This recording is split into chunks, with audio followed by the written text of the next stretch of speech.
All right, so let's go ahead and do presentations first.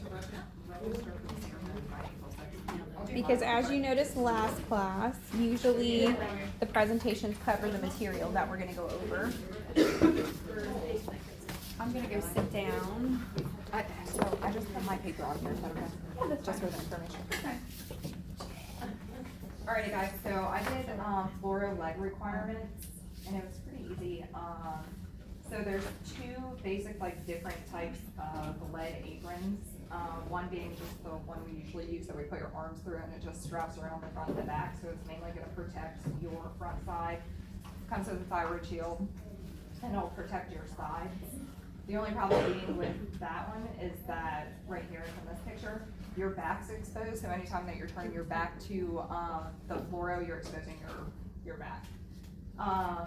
So then that brings me to the second one, which is like the two-piece sets that you see people wear, so it wraps around the front and your back, and then also has a thyroid shield. Also, so those aprons, the requirement for the lead in those is 0.5, and it's MMPD BQ, which is just like lead equivalents. Same thing for the thyroid shield. And then when you get to the glasses, so there's lead line glasses if you're doing a lot of fluoro, so it protects your eyes. Those have to be 0.35 lead equivalents because your eyes are super sensitive. And then that brings me to, let's see, so that's two different types of background. And then so just like another tidbit, like when you're in the fluoro room doing exams, when you're back, when you have to move around the room, you should always just try to be mindful of keeping your lead covered areas to the x-ray beam so you're not exposing yourself. So basically just kind of get accustomed to moving around the room so you're always protected. Oh, and then gloves. So there are gloves, we see them in our department. I don't really ever see anybody use them, but if you have to place your hand within there, within the beam, or you're holding a patient, helping them rotate, you should always put the gloves on just to protect your hands. Those also have to be at the 0.25 lead equivalents. Which brings me to the curtain that's on the fluoro, that is with rubber and lead lines. Those also have to be at the 0.25 lead equivalents. And then there's also which I was confused about this, on the table, and it says on the fluoro table, at gonadal level, once you move the bucket either to the head or the feet, there's also a lead line in there that also has to be at the 0.25 lead equivalents. So you're probably talking about the Bucky slot cover tray? Yeah. So if depending on your department protocol, if they always bring it up to the head or always bring it up to the feet, it will be a set amount. Okay. But if you always push it down, the set amount is gonna be greater than if it's at your head. Okay. Does that make sense? Yeah, How they yeah. manufacture it. They'll say, oh, we'll always put it down to the feet, so make it this thickness. Okay. Yeah, that's how ours is. So that was basically all that I had. Okay, good, and let's talk about, the difference between those aprons, guys, because you guys know that it's a requirement that you at least have one of those aprons on a portable machine. So the lead thickness for a portable machine is gonna be 0.25 millimeters of lead, but for a fluoro room, it's 0.5 millimeters of lead for the same apron. Oh, so it's lower for the fluoro room than it is on the portable? It's lower for the portable, so Okay. 0.25 for the portable and Okay. 0.50 for the room in fluoro. Okay. And the reason behind that is because when you guys are using a portable unit, you should be at least 6 feet away to make the exposure, That right? makes sense. So only 0.25. And you are required by law to have one lead line apron per portable unit so that someone can be shielded if need be. Okay. Okay, perfect, nice, thank you. Thank you.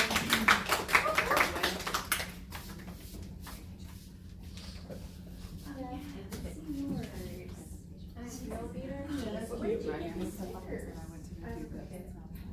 You made everything? This is satisfying. Hey. I sorted that email. Okay, thank you. Do you hang on something? Do you, Cassie, you wanna do my holder? Sure. Needs an assistant. Just use your point. This is good that you're teaching us this. So even though we were all here for this lecture last class, let's see if time for me to start this? Okay, so I did mine on photoelectric absorption. Photoelectric absorption is very important for diagnostic imaging. So you've got an incoming X-ray photon, which is also called an incident photon. It is when it combines with the electron in the either K or the L shell, and three things happen. So the photon is going to transfer all of its energy to the electron. It's going to be completely absorbed by the electron, and then it's going to eject it from its orbit in the K shell. So when it's ejected from the orbit, it's now a photoelectron. The photoelectron travels by kinetic energy that is equal to the difference of the binding energy from the photon, from the energy from the photon and the binding energy of the electron that jumps out of the K shell. Let's see. So when you have a vacancy in that K shell, it's going to try to stabilize itself because now it's unstable with that vacancy. So in this diagram, we've got an electron from the L shell that's going to fill the vacancy for the K shell. Then we have an M shell that's going to fill the vacancy of the L, and it's going to keep doing that until the atom is completely stable. And this is called the characteristic cascade. Very nice, very nice. Alright, so let me ask you, what is the difference between this and characteristic K-shell target interaction? That's a great question. What is one difference? What is one difference? It's absorbed, completely So absorbed. it's the same process. Think about what's coming in. What is coming in? The photon? Okay, good. So for photoelectric absorption, we're talking about interaction with matter.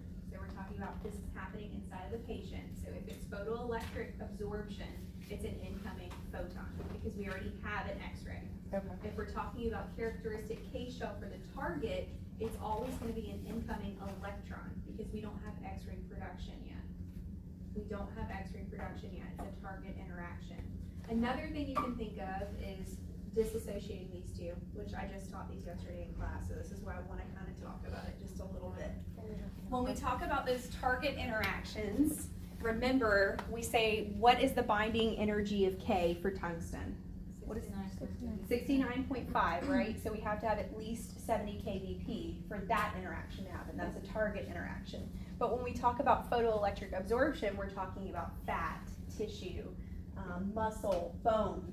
So when you think about the inner or the K-shell binding energy, it's going to be specific to what we're actually targeting. So for example, if we have an incident photon coming in and it wants to interact with fat, the fat atomic number is going to be somewhere like, I don't know, I think it's like 6.4. So that inner shell, that K-shell, the KeV, or the incoming photon has to be at least probably 6 to have an inner shell interaction with that. So that 69.5 is going to be specific to K-shell interaction for characteristic target interaction. How do we get that 69.5 number?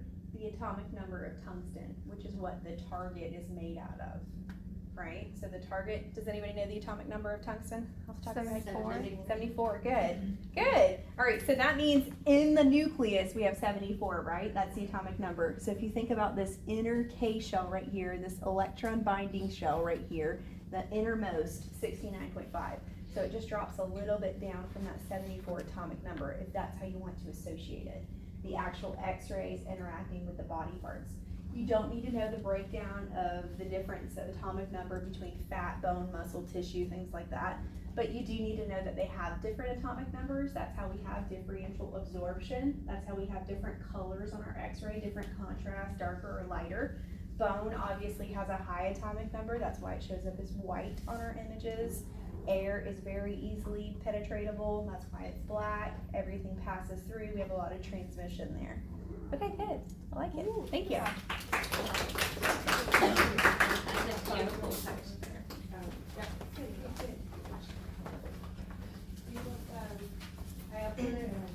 You uploaded it? Yeah. Where'd you upload it to? So there's a spot on there, but like there's nowhere to submit it, so I just like attached it and saved it, but it didn't actually submit anything. Like you can Okay. see it when you look into it. Okay, just put it over there on my desk. Okay, I have a copy of it. All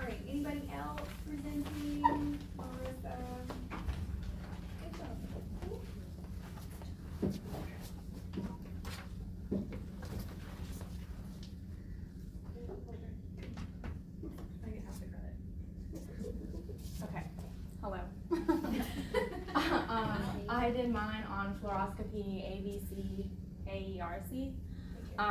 So it's basically kind of like various different systems with different names, but they're all essentially the same thing. They produce the same results. So ABC stands for automatic brightness control, and AERC is automatic exposure rate control. Also, some other names are automatic dose control and automatic brightness stabilization. So what they do is they automatically maintain satisfactory fluoroscopic image density and contrast. So this allows the technologist to select an image brightness level that is maintained automatically by these systems by varying the KVP, MA, and pulse time. And I put an example on here. This is attached to the C-arm. This is where the tech can decide what type of technique that they want to use. And then the system will maintain a range of that technique while maintaining the brightness level. So not all of these systems work exactly the same way. It kind of just depends on how they're built. But most of the systems monitor the current flow between the cathode and the anode of the image intensifier, which is this right here. And this is the cathode side, this is the anode side. But then all the systems, no matter how they're built, they work similarly to what's called a stepped variable KVP technique system. So basically what that is the KVP is gradually increasing to the maximum acceptable contrast level, and then the MA is doubled while the KVP is stepped down to the lowest acceptable contrast level. Also, all ABCs have a slow response time, which you can notice that during a routine fluoroscopy scanning, because the image density adjustment lags a moment behind rapid changes in tissues. So I also put an example up here. So if you're going from like the chest down to the abdomen, you can see that lag whenever the system is trying to fix the brightness level on that. That's all I got. Change the brightness on that control panel that she has a picture of there. Keep in mind, when we talk about fluoro, we have extended periods of time, so we're not talking about milliseconds anymore like we do with normal x-rays. We're talking about seconds. That's why we have a seconds readout. So if we have a long exposure time, we have a short MA. So that's kind of the way that fluoro functions. Whereas opposed to x-ray, we might have a larger MA and a smaller time, or time to exposure. For fluoro, we have a longer time exposure. That's how we have a seconds readout, not a milliseconds readout. And then in that, to have the same contrast and maintain the exposure, we have a really, really low MA for fluoro. It's good. I like it. Good job. Super. All right. Who else? We look excited. So excited.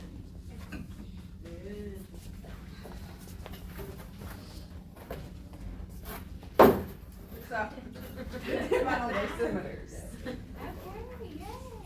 Oh, Back to Red. yeah, those dosimeters. Help us. Are you doing survey instruments too? Yeah, all of them. Okay. I did all those bad boys.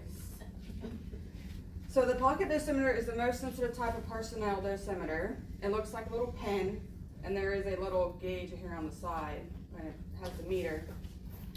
It contains an ionizing chamber that measures radiation exposure. Before being used, each pocket dosimeter has to be charged to a predetermined voltage by a special charging unit so that the charges of the positive and negative electrodes are balanced, and the quartz fiber indicator is 0.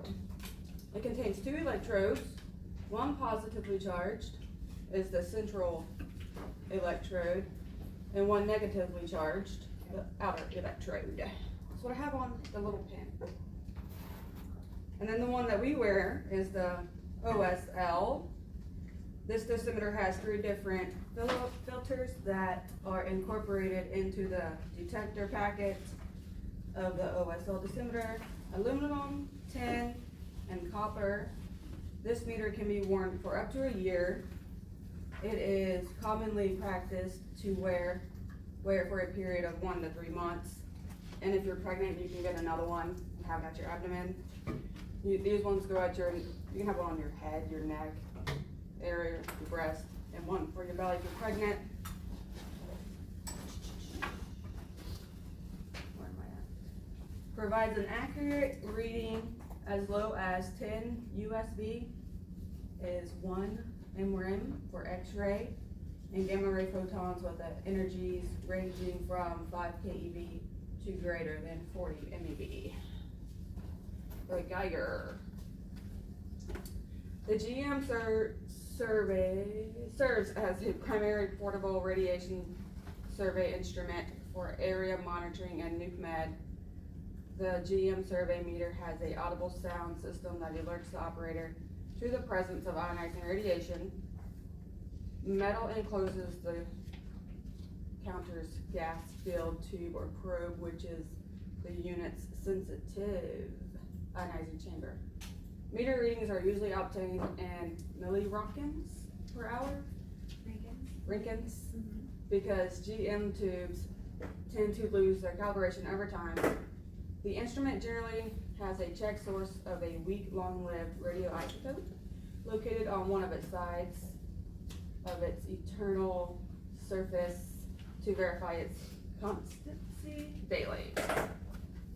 The GM meter is likely to saturate or jam when it is placed in pulse, the high intensity radiation areas continuously, thereby giving a false reading.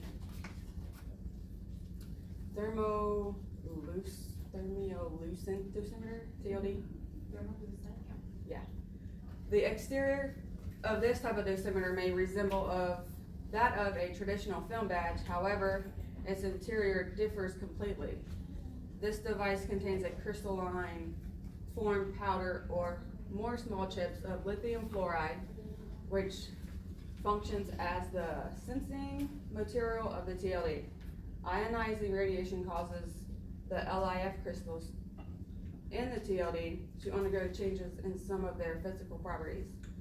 The LIF crystals interact with ionizing radiation as human tissue does. Hence, the monitor determines dose more accurately. Exposures as low as 1.3 times -6 ckg or 5 mRN can be measured precisely. This can only be read once. The readout process destroys the stored information. And then your ring dosimeter, they use those in fluoro and with children and peds. You're always holding the kid with your hand, so they want to measure what you're getting in your fingers. The cutie pie. The most common type of survey meter that incorporates an ionizing chamber as its radiation detector is called a cutie pie. It acquired its nickname sometime during 1993 or 1994 due to its diminutive size. When properly calibrated, it is capable not only measuring radiation exposure rates over a very wide range, but also of determining cumulative radiation exposure for whatever period of time. The instrument is irradiated. The cutie pie can measure radiation intensities ranging from 10 to several thousand microgray per hour. And then 1 MR/hour to several thousand milli Roentgens, whatever, per hour. And then the ion chamber connected to an electrode. Ion chamber connected to an electrode, ionizing chamber probe with a black sensitive element containing electrodes at its end, an electrometer, and the carrying case that may be used for measurement of X-ray output, may be used for measurement of scattered radiation. And that is what I have.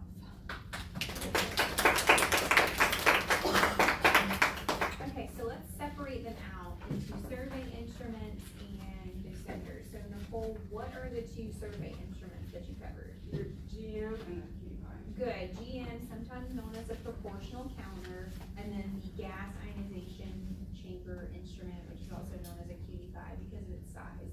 So you also have an ionization chamber that could be a dosimeter, but it's much larger. So when we talk about the cutie pie, it's gonna detect the area for survey, not actual personal dosimetry wearing. Good. Okay, so we'll go over that just a little bit more and kind of recap on the different dosages that they can pick up and ranging when we go over that dosimetry section. Anybody else? Anybody else? Okay, good, good. All right, let's get going.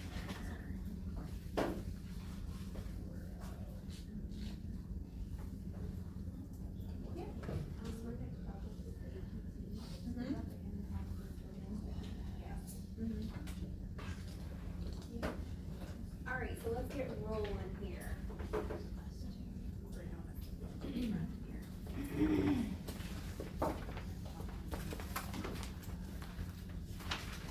All right, so how was this section? Did it feel like you were reteaching yourself? Did you have the information? Did you ready to go on book? So you don't have to, you can't really retain, you have to really go back and study. So there's a lot of numbers in this section, right? Because they wanna know dose limits, so that's kind of the hard part. The very beginning section, let's start with minimizing patient exposure factors. So tell me, what about KVP and MAS? Has to do specifically with radiation protection, so that's what we wanna focus on. Not actually producing a good technique or what it's gonna do to the contrast, we wanna know for radiation protection. So what do we want, KVP and MAS wise? Let's break those two down first. High KVP, low MAS, that's a great place to start. High KVP, low MAS, why? Lower dose to the patient with higher KVP. Good, lower dose to the patient, exactly. So we know that mass is directly proportional to the dose, so if we decrease our mass, we decrease our patient dose. So that's a great place to start. Anything else that we have written down for KVP or mass for minimizing the patient exposure? What are calipers? Calipers, so we don't have any, I just ordered some yesterday, it's funny that you mentioned that. I don't know if you guys the thickness of the body part. Yes, it's a measuring device Like used a L to shape. measuring the thickness of a part. Like for your BMI. So it looks like almost an L. So you might not find them in the department, but you should have had some here. And I was looking for one yesterday when I was trying to teach knee positioning to the students. Do you guys know how it says in the book, for a lateral knee, the angulation will differ depending on the thickness of the hip? Oh yeah, can you go over that, cause I just saw a question in the length book about that, and I was like, wait, what? I will when I About, get the caliper. The angle, right? Yes. Depends on the angle, whether you go up to the head or Yes, to the knee. or if you shoot straight with no angulation on the lateral. Those measurements are in the pocketbook we have. Remember? The measurements are in there, yes, the measurements of the hip are in the pocket bond trader, they Okay. are, but you need a caliper to be able to determine if you put an angle on it or not. So it gives you a range in the book of like, I think to 24 centimeters, it's no angle, so it would be straight for a lateral knee. If it's under 10, I think you throw a caudal angle on there of 5 to 10 degrees, and then if it's over 24 centimeters, you throw a flat angle on it, 10 to 15 degrees, yeah. And Tech got me on that with a knee. Yeah, so it's different, and I was trying to teach it to the students yesterday, but I realized we didn't have a caliper. So what the device looks like, it almost looks like an L-shaped ruler. So it's gonna have a bottom portion like this and a top portion like this. And it has almost, another ruler that goes down on the side. So you put the bottom part of the L underneath the patient, and the top part is gonna be perpendicular to the patient, and you can measure the part thickness. This is also very good if you're determining if you need to use a grid or not on the part, because how thick does a part need to be for you to use a grid? Over 10 centimeters. 10 centimeters, good. So if your part is thicker than 10 centimeters, that would key you in, I should probably use a grid to clean up the scatter. So we don't have any, but I just ordered some from Amazon yesterday, so when they get here next week, I'll show them to you guys what they look like. You should have them in your x-ray department somewhere. I'm not saying they're gonna be used, but we should definitely have some here. So when they get here, I'll show them to you guys, so you can see them. What did it say about calipers? Where did you see that at, Kathy? It says the part being imaged should be measured with calipers. Oh, okay, to minimize the exposure? Okay, yeah, so if you measure it with a caliper, you would know if you needed to use a grid or not. We know that when we use a grid, we do what to the exposure? Increase or decrease it? Increase it. Why? Why do you have to increase your technique when you use a grid? Hold on, I didn't hear anybody. You need more penetration. You need more penetration. Good. You need more penetration. So we know the higher energy KVP or KEV, if you're setting it on the actual unit, the higher energy, the better it's gonna be able to penetrate, the faster it's going to go through, the less absorption you will have. Right? So we need to make it through those line pair millimeters past the patient. The grid is where? If you had to say where the location of the grid is, I've seen this as a question before. Between the patient and the IR. Good, between the patient and the IR, between the patient and the IR. That So- actually is a question. I've said, what is That that? actually is a question I've come across too. Yeah, that's definitely a fair game question. And I've seen that as a labeling activity on like Rad Tech Boot Camp before. They'll have a picture of a patient standing up, they'll have a bucky behind the patient, and they'll have a couple of numbers like before the patient, after the patient, before the IR, after the IR. And they'll say pick a number of where the grid should be appropriately used. So know that your grid should always be right before your image receptor, but after your patient, because it's gonna clean up that scatter before it hits the image receptor. I know we're kind of getting ahead there talking about grids, but it is useful as far as KVP and mass. All right, what about your time exposure? What do we need to keep in mind for minimizing patient exposure as far as time? Time. Shortest time, good. Shortest time and shortest MA possible. We always want to keep the MAS as low as possible, but still diagnostic quality. So we know that mass does play a direct relationship role with dose, but we do need some sort of dose or some kind of mass to have enough x-ray to be able to pass through the patient for us to receive an image to increase that diagnostic efficacy. And what about the AEC? I know we just talked about that. Did we talk about that? No. We talked about ABC, not AEC. Number of repeat exposures, Reduces the number of repeated exposures. and then just helps, like have consistent radiograph results each time. Good, consistent results. What is an AEC? Automatic exposure control. That's what it stands for. What is it? Preset amount of radiation. Predetermined set of radiation. What else do we have? Photo timing, Photo timing, good. and then like What is it? Dead man switch, good. It is associated with that. of the anatomy, like it's always important to make sure the anatomy is like over the photo timing cells, so they cut off automatically. So once important. The dose has been received. So important. So when we talk about photo timing and AEC, part position or part manipulation is your number one key here. So when you see something written about an AEC, you are gonna have to re-expose the patient if you're not centered around the cell. So what does it do when you say I'm doing a chest x-ray on the machine, the AEC kicks in, tells you, gives you this modified technique of what you should start with or what you should baseline to, and it's also gonna amount or select your cell selection here. Now, I don't think you're gonna get a question that says which cells should be activated or which ones should you select, because it could be different if you're using like a portable unit, a wall unit, a table unit, if you're using a bucky or not, so I wouldn't go that far into it. But I would say whatever part you're using, it has to be centered over the cell that you select. Because if it's not, you're gonna get a jacked up exposure, so it's either gonna be underexposed or overexposed. So you have to be centered over the cell selected, meaning you guys know that we have those 3 cells on our board. Some of the new ones actually have 4. So they have 4 longer ones. I don't know if you guys have seen those. They're more like thin rectangles rather than those 3 that are together like a triangle. It's more like 4 rectangles in the center. But selecting that cell is really important. If you're not centered over it, you're gonna get a weird exposure. You're gonna have to re-expose the patient. So with AEC, the most important thing for reducing or minimizing your patient exposure is gonna be parts centering on the cell. That's kind of what you wanna keep in mind there. Let me just read, make sure we're not missing anything here. Do we have anything else for AEC that we wanna talk about? I'm just going through this Kettering book here.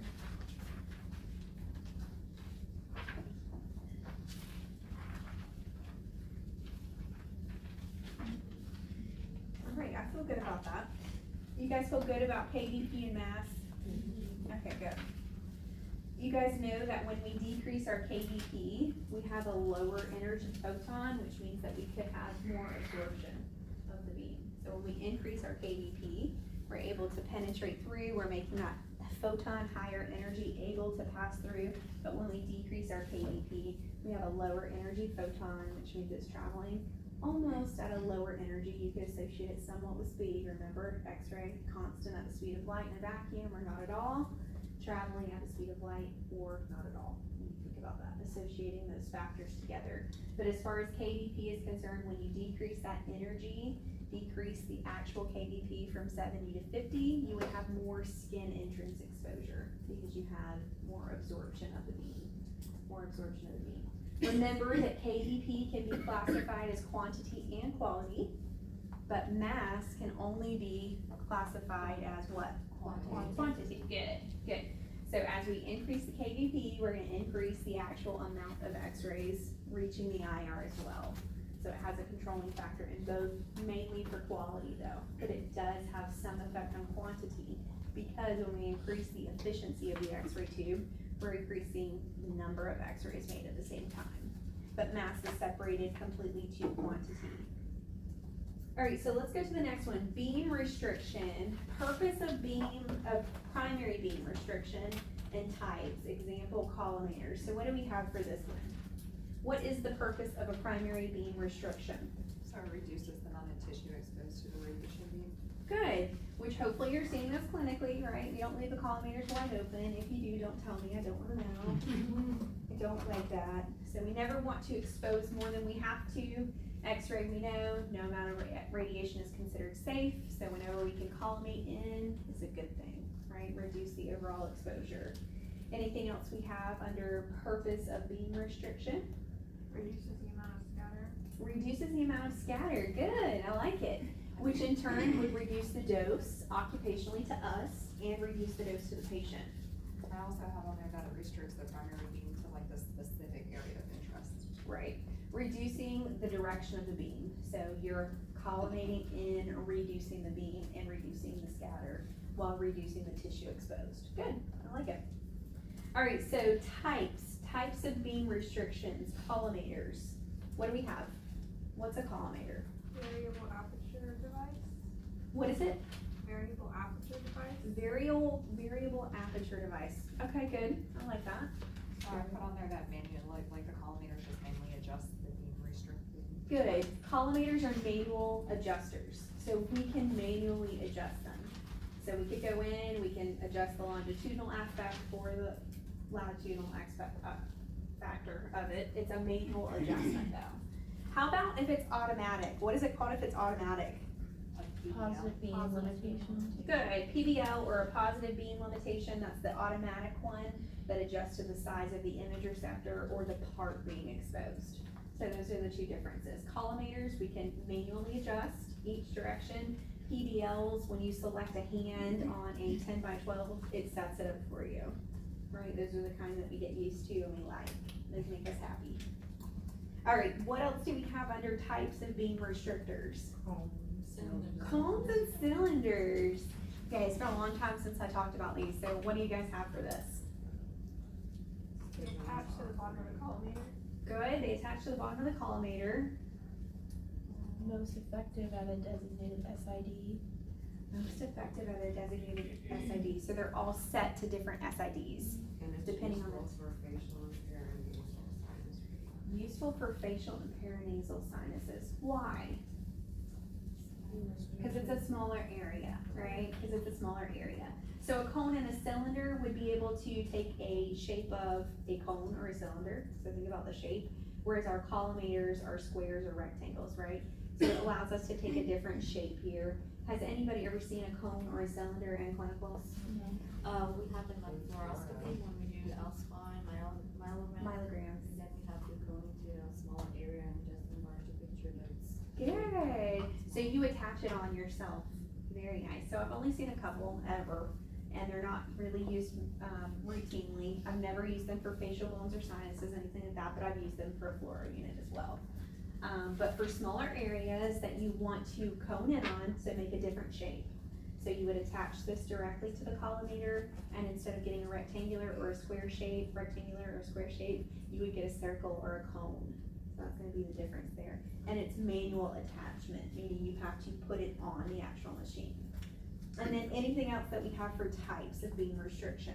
I also have for that the MAS must be increased to make up for the rates attenuated by the cone. Good, good. So have to increase the MAS to be able to penetrate through. So when you have absorption, because think about that, if we have a column or a cone, we're obstructing or limiting the beam, so we have absorption there.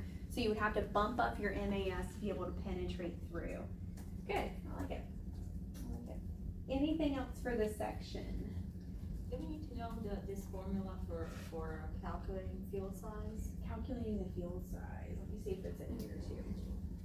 Formula for calculating the field size. Field size over aperture opening, SID over source test obturator opening distance. No, you do not. Nope, I would not know the formula for calculating the field size. Because aperture, diaphragms, cones, and cylinders are so rare, I would not spend a lot of time on that. Know the very basics of it. And then what about an aperture diaphragm? Flat piece of lead in a circle with square opening in the middle. Good. And this one pairs specifically for a fixed SID. So whereas a cone or a cylinder works at a range, so for a cone or a cylinder, they might say 40 to 72 SID. For an aperture diaphragm, it's gonna say 72 only or 40 only, not those ranges. It's gonna give you a specific one. Good. All right, feeling good about beam restriction? Okay, patient consideration. So positioning, communication, pediatric, and morbidly obese or morbid obese. And remember, we're talking about minimizing patient exposures and radiation protection. So let's talk about these things as it relates to that. What about positioning? Always have less. Good. PA projection will always give the patient less dose. Okay, good. What else do we have for positioning? I have, RAO and LAO views on the cervical spine are preferred over RPO and LPO because it will reduce the exposure to the thyroid. Good. So again, PA projections, reducing the dose to the patient. I like it. That's a good that's a good thought to think about. I can think about a registry question like that. So if they ask you specifically which one is preferred, it's a dose question. It's a dose question if they ask you if the thyroid is being directly exposed or not. So think about it. You always want the thyroid or the major organs that are radiosensitive to be away from the direct beam. So that's what she was saying. RAO and LAO are preferred over those POs because the thyroid would be away from the beam facing the image receptor. Good, I like those. Anything else for positioning for patient considerations? PA projection of T-spine on females reduces exposure to breast tissue. Good. PA projection again, we're talking about PA for breast tissue. Good thought to think about. Anything else? I'm trying to find these in the Kettering book. Oh, here they are, right here. What about like the power history? So like if they come in and they have like a fall risk beam on, position them obviously in the bed, they can't get up. Good, okay, I like that, I like that. So patient safety, she's talking about more along the lines of patient safety. If the patient has a fall risk band on, we don't want them to stand up, okay? We want to be considerate of that. Anything else for positioning as far as radiation protection? Positioning as far as radiation protection. I feel like we're good on that one. This book also says PA projection of the skull or facial bones will reduce the dose and exposure to the lens of the eye. So again, we're talking about PA. We never want to expose anything directly that's very radiosensitive. So your eyes, your thyroid, your goodies down here, your breast tissue. So protect everything in the front. Always perform the exam PA if you can. Okay, good. Communication for radiation protection. You guys do this every day, so I'm sure it's harder to write about what you're actually doing. It's more of like a natural thing that you're probably already practicing, but how would you write it down or how would you answer a question on patient communication to reduce the dose? So basically, you just want to communicate to your patient, so you're just not having to repeat, the image or due to like lack of communication or them the patient having anxiety. So if they know what they need to do, then they'll do it versus Like being it. confused. Tell the patient. And then if they're not understanding, you can show them how to position. Good, modeling the position to the patient, that's a good way to do it. If your patient has anxiety or you feel like they're really having a hard time understanding you, especially, I mean, what is it, every patient you say, all right, lay down on the table, on your back, and they go just like that. Okay. Right? Or you say, get dressed from the waist up, and you walk in the room and they're butt naked. Tie your gown in the back, it's wide open at the front. You did it. He put his gown on, opening the front, and butt naked, and I'm like, really? And I had to do like a streamer on him, and I'm like, Love the instructions. Isn't that great? Isn't that great? Patients, listen. So communicate and over communicate, especially when it comes to taking pictures, because we don't want any motion.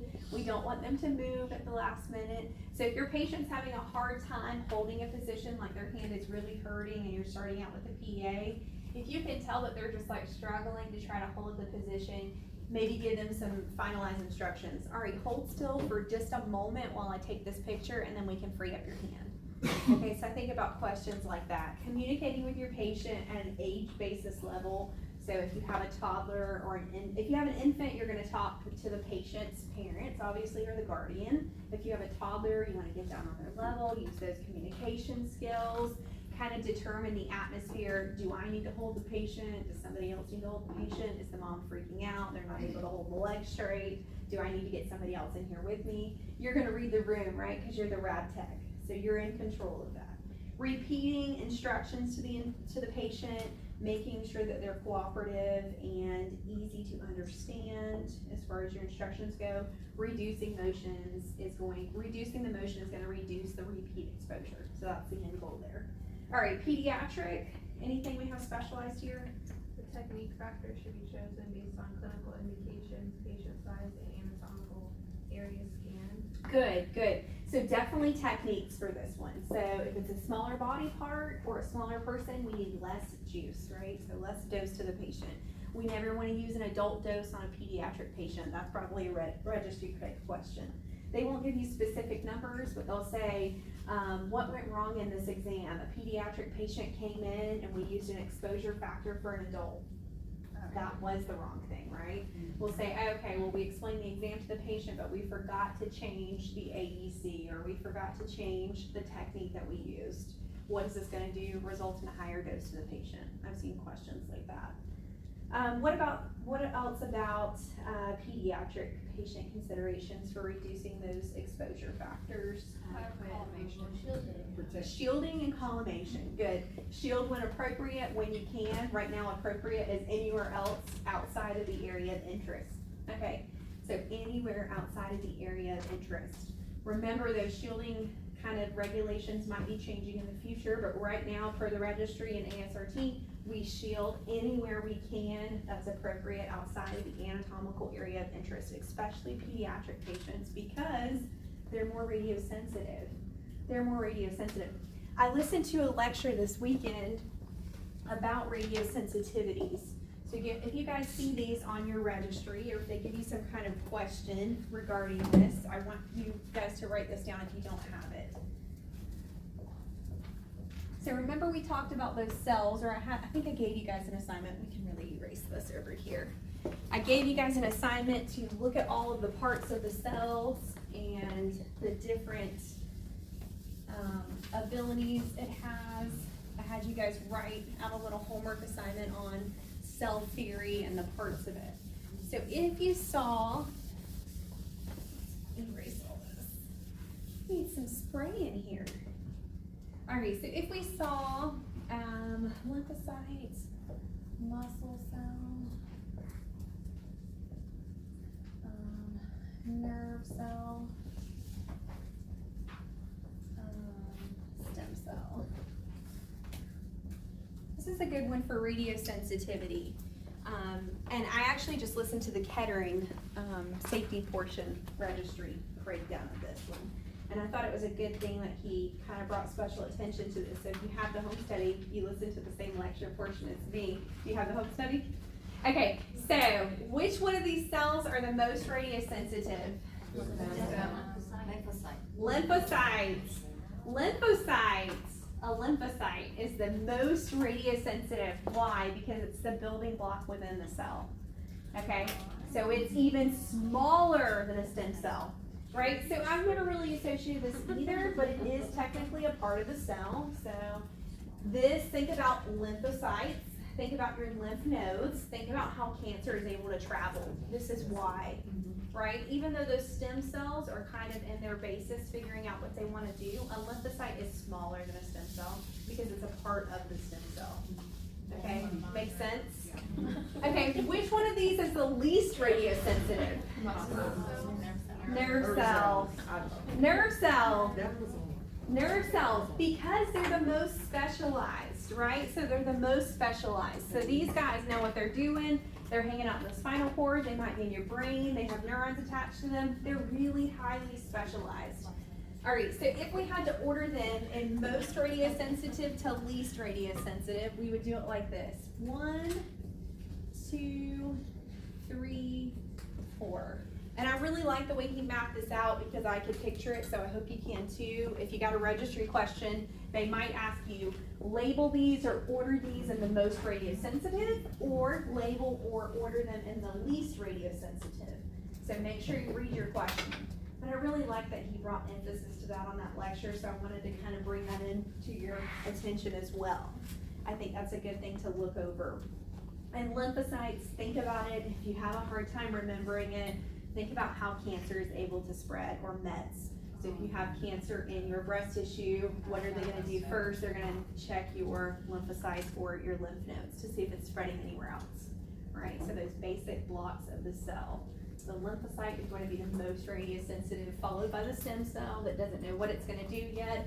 The muscle cell is starting to differentiate, but it's not as highly specialized as the nerve cell. So the ones that I would definitely keep in mind, lymphocyte, nerve cell, and stem cell. The muscle cell could really be swapped out with anything else. So you could swap it out with a bone cell. You could swap it out with our cardiovascular specialized cell. But your nerve cell is gonna be your highly specialized cell of the body. But I would definitely know lymphocyte, stem, and nerve, for sure, for radiosensitivities. Sorry, I know we kinda got off track, but I did wanna talk about that. All right, pediatric, we feel good about those. Talk to your patient, reduce the dose, shield every time, everything you can shield, okay? And then what about the exposure time for reducing the patient dose? We always wanna use short exposure times with pediatric patients. Okay, always wanna use short exposure times because they're apt to move, because they're little wiggly creatures, right? That don't follow instructions. How about morbidly obese, patient considerations for radiation protection? More absorption because we have a larger. Good, more absorption, more attenuation, because we have a larger area, more tissue. So bump up KVP and use a grid. Good, bump up KVP and use a grid. Good, I like it. Bump up your KVP and use a grid, because we're gonna have more attenuation, more absorption, more scatter from this patient, and we wanna increase our technique by bumping up our KVP and using a grid to clean up the scatter. Good. They're at risk for increased radiation exposure because you might have to repeat exams. Good. So we're probably gonna have to tile on these patients, so think about the patients that you have to do multiple KUV images for, 4, maybe 6 sometimes, especially at Memorial where you are. It's a bariatric type specialization of a hospital, so you guys probably see the larger patients of the class. So you would be tiling images, you would be using an increased technique, so you're gonna increase your patient dose for these patients. Good, I like it. And then, let's move on to filtration. Filtration. So do they break it down into inherent and added? Did you guys break it down into inherent and added? No. Yeah. Okay, let's break it down, because I just taught this yesterday in class. So what's the difference between inherent and added filtration? Inherent all exists in X-ray beam. Good, the oil is built in, and the glass envelope is also a filtration device, or the glass window that it exits at. And the collimation mirrors. Collimation mirrors, good. What about added filtration? So that's like material, layers of material like aluminum. Good. Placed in the path of the X-ray beam. Good. So material that is added filtration, right? So it's pretty easy to associate that. They add it to the X-ray beam. It's not the oil, it's not the mirrors for the collimators, and it's not the glass port or window that the X-ray actually exits out of. It is added. And then how about total filtration? What do we have for total? So it's inherent and added. Good, inherent and added together is gonna be your total filtration. And what is your requirement per this NCRP? 2.5 millimeter aluminum equivalent. Good, 2.5 millimeters of aluminum equivalent, or you can say lead equivalent, so some kind of filtration. That's for 70 kg. 2.5, right? 2.5 for 70 kg. 2.5 for at least a machine registering or being able to produce an image of 70 kbp.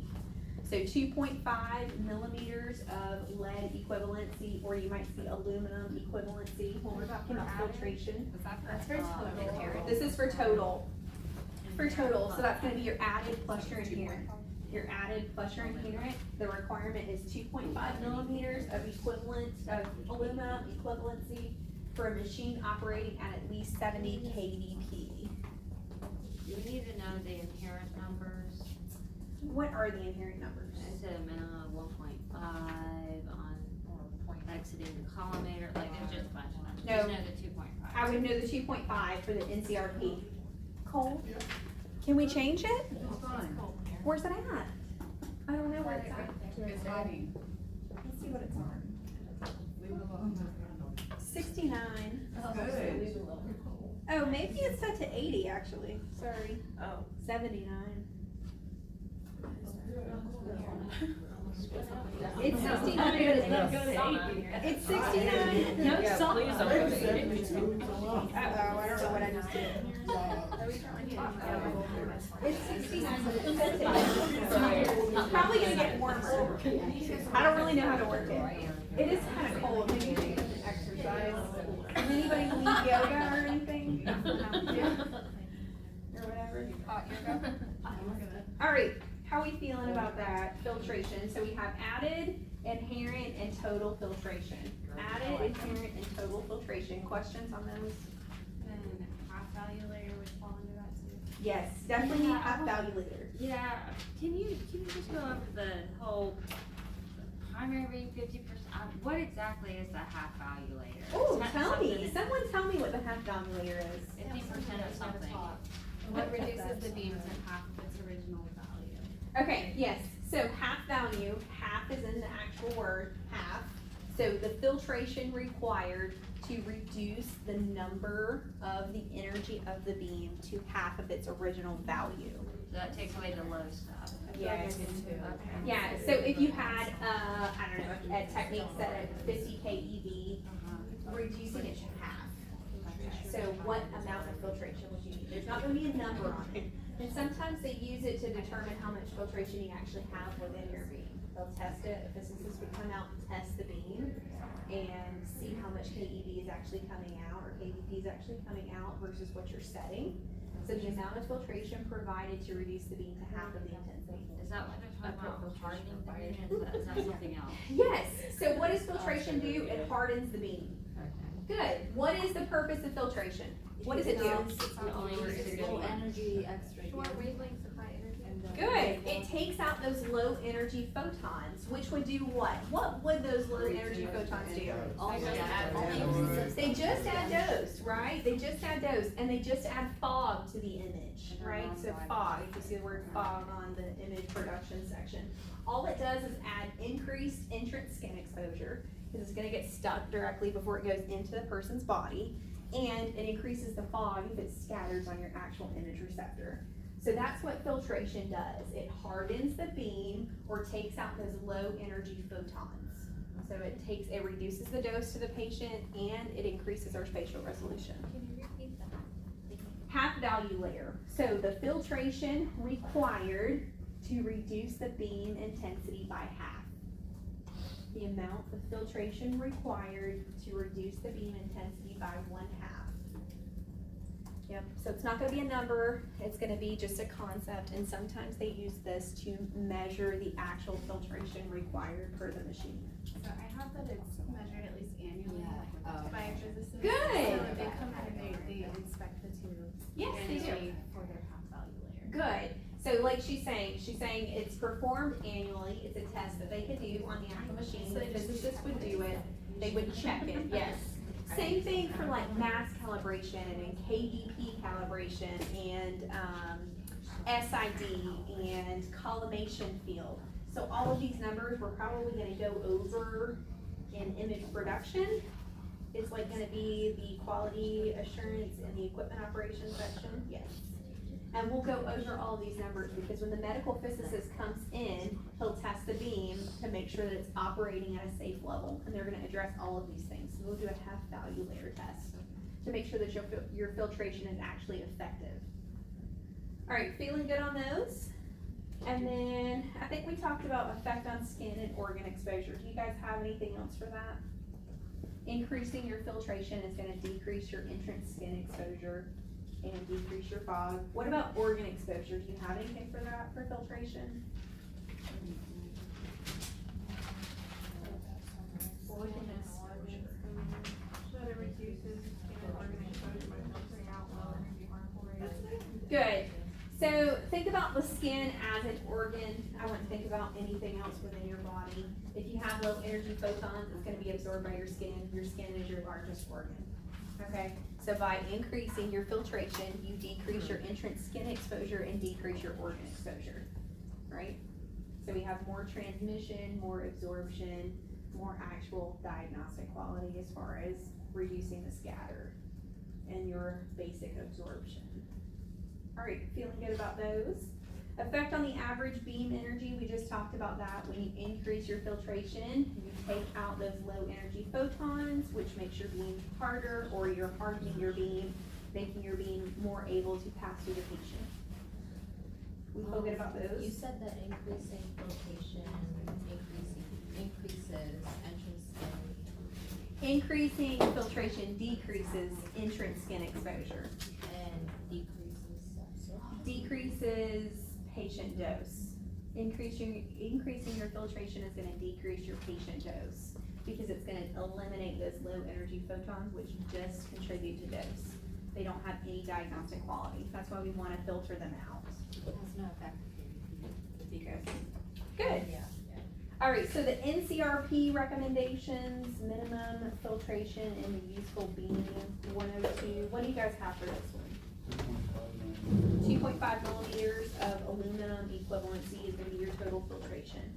I would not know the specific ones, the below 70 or below 70 or below 50 kVp. If you have the Kettering book, I would focus on the above 70 kVp requirement because all of our X-ray tubes are gonna be functioning at above 70 kVp. Okay, we don't work in dental offices. We don't work in offices where we only need below 50 kVp. Sometimes we use up to 120 for a chest X-ray. So I would focus on that above 75 or 70 kVp number being 2.5 millimeters of aluminum equivalency. All right, radiographic dose documentation. What do you have for this one? Radiographic dose documentation. Probably straight to the point here. We need to document the dose, right? Anything else that we have for that one? I just found information for, info needed for patient radiation dose form, would that be the same thing? Like what's required on the form, do we need to know all that? I don't think you need to know all that. I think it's important that you know that you need to document the dose given to the patient. Is it like fluoro when you write the DAP down? Correct. Yep, radiographic dose documentation. For regular x-rays, you guys know, we don't write down a dose for a chest x-ray or a hand x-ray, but for fluoro, we do. We document the dose. And I think specifically under this factor, like CT documentation, because it is such a high dosage. We have that whole CT campaign to reduce the number of CTs given because it is such a high exposure. So kind of associated with that. For a basic static x-ray, we're not gonna document a dose, but we are gonna document the actual exam performed, and then if we go into fluoro or any kind of live x-ray, OR environment, we're always gonna document the dose, okay? Okay, image receptors. Remember, we're still talking about under minimizing patient exposures and radiation protection. So what do we have for image receptors? Reducing our scatter because of decreased quantity of radiation needed for exposure. Say it to me again, I'm sorry. It reduces the amount of scatter produced because of decreased quantity of radiation needed for exposure. I'm confused here. What are we talking about? Image receptors, that Uh-huh. they reduce the amount of scatter. Image receptors reducing the amount of scatter. Are we maybe Or I thinking might have grids? written that from grids. Grids, I think we're talking about grids there. There are CR and DR. CR and DR, good. CR and DR types of image receptors, but specifically, what about radiation protection do we wanna know? For minimizing patient exposure. Just make sure you're collimating to your IR size. Good, and good. Selecting their. Collimation and field of view, for collimation and field of view. So we don't wanna use a 17 by 17 or a 14 by 17 on a hand, okay? So we wanna select or choose the correct image receptor size if you have that available. If you only have a 17 by 17 DR plate, you're just gonna reduce the collimation, or increase the collimation, sorry, increasing the collimation, decreasing the field of view. Good? And then grids. Go. Lessens the scatter. Lessens the scatter because we have absorption of those low energy photons. What is a grid? Maintains a filter with fast post-patient. Good, a filter post-patient, I like that, a filter post-patient. What is it contained of? What is it made out of? Thin lead strips that are radiolucent interspaces. Thin lead strips or aluminum equivalent, so thin strips of lead or aluminum that are filtering out those low energy photons before they're able to help to hit the IR. What does a grid do?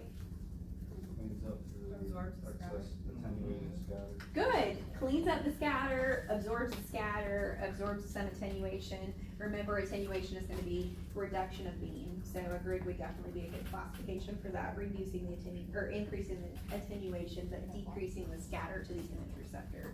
A grid is also going to make our image better quality contrast, right? So it's gonna increase the contrast of our image when we use a grid, making it more high contrast, more black or white than shades of gray. Anything else that we need to know about a grid? It also increases MAF. Good, using it on a body part 10 centimeters or thicker. What does it do to our dose though? We have to increase KBC. It increases the dose, okay? It increases the dose, so that's why we don't wanna use a grid on every patient. 10 centimeters or thicker for diagnostic quality, but we don't wanna be throwing a grid on every patient because it's not 10 centimeters or thicker because you have to use a higher technique, which in turn is a higher dose for the patient. Okay, So for mine, I have, the only use when the part is 10 cm or 4 inches greater in thickness. And there's a spot on here I put more than 60 kVp is needed. yes, I don't so. remember learning that. So it's a recommendation for a part thickness. So they'll say if your part is thicker than 10 centimeters, you're gonna have to use this much KVP or more to penetrate. Just try to remember, or should we remember that? I wouldn't associate a KVP number with it. Okay. I would do part thickness, increase dose, increase your KVP when using a grid, where the grid is located, what it's made out of, the composition.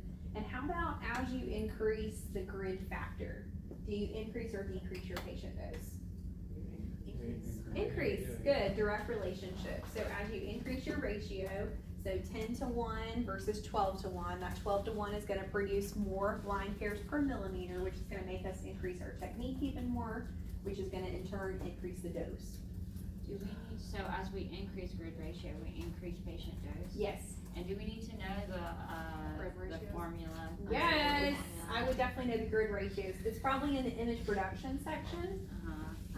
Because remember, right now, we're just talking about actual dose to the patient or radiation protection. But I'm sure it will pop back up under image production, and yes, you will need to know those grid conversion factors.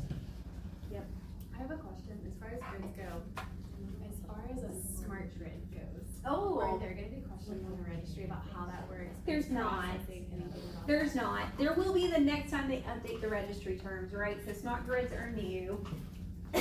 But right now, just associate it with clinicals, but no questions for registry on it, because we're not breaking it down on this CAT specification yet. Probably the next time they update it, they'll say grid conversion factor, and then the next bullet point will be smart grids, and they'll break it down a little bit more. understand how So they. Just won't you- go there. Yeah, It's if you- magic. so the smart grid, it's determining it based on the part selection and the thickness. So it works with the AEC and the APR to determine if you need a grid or not, and it's built in. Yeah. It's more like an apparent grid.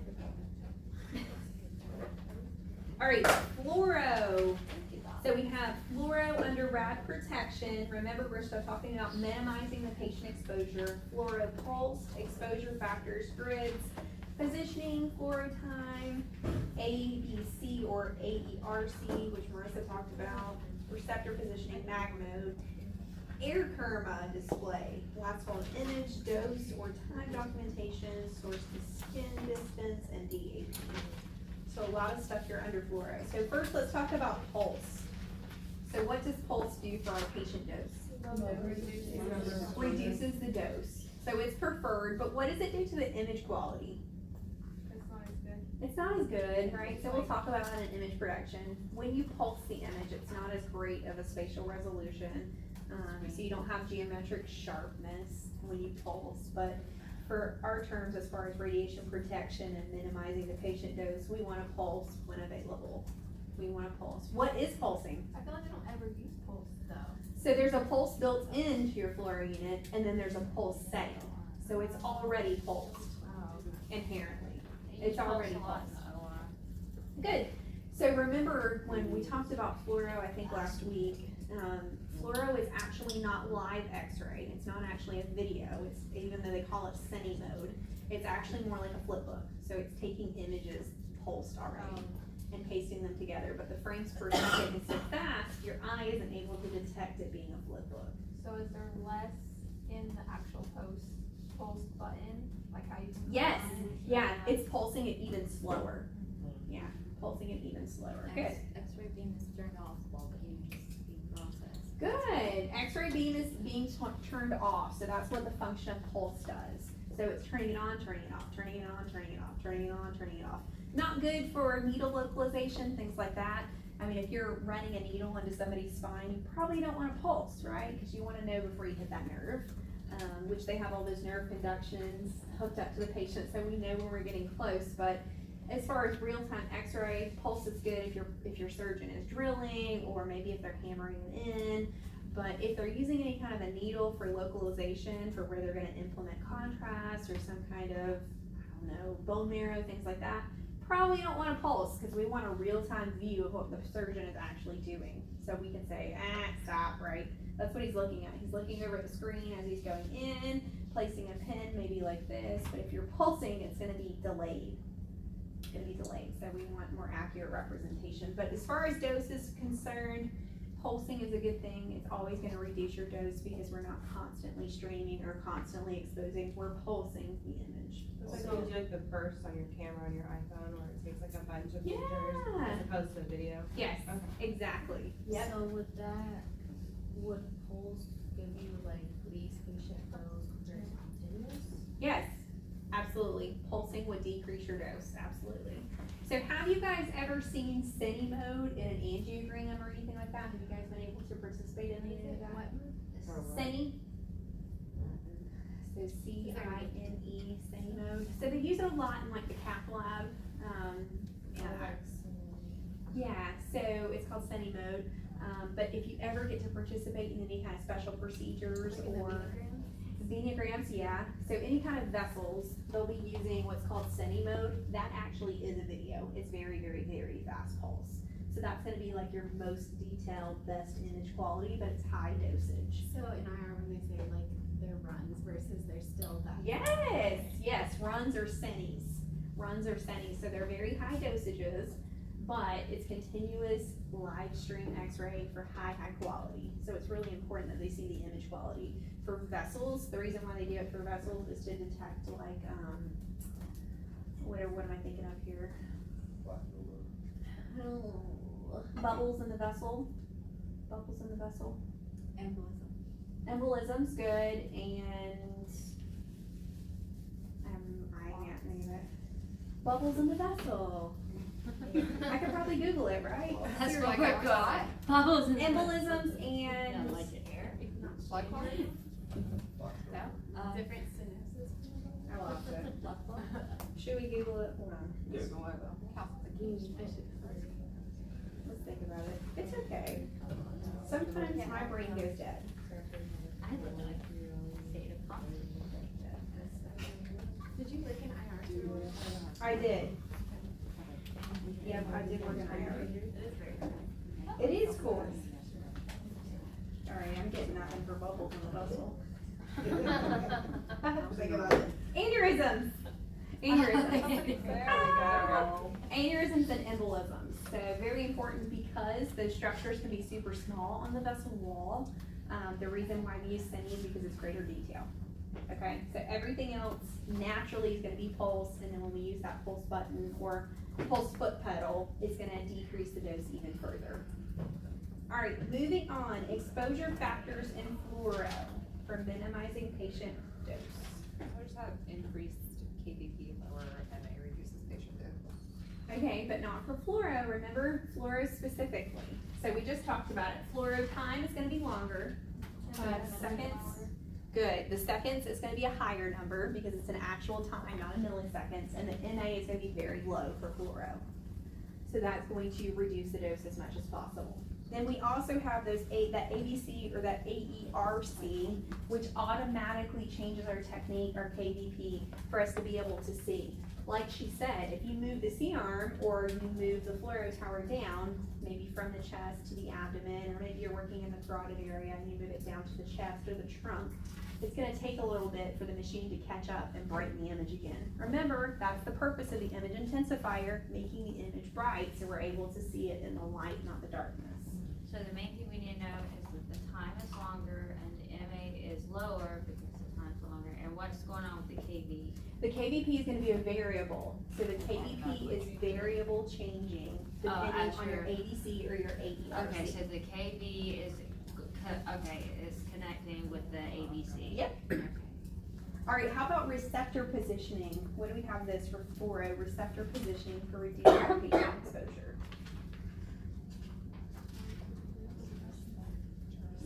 Receptor what? Receptor positioning. Are Did we skip one? Oh. No, we already went over grids, I didn't we? couldn't, for like fluoro, I couldn't find like Oh, any like it's just information on position. grids for fluoro. It's built I have in it the blank. Oh, we skipped, oh, I'm sorry. We did skip some. Sorry. Grids. Fluoro grids, what do we have here? Control A control grid. and modulates the intensity of the electron beam.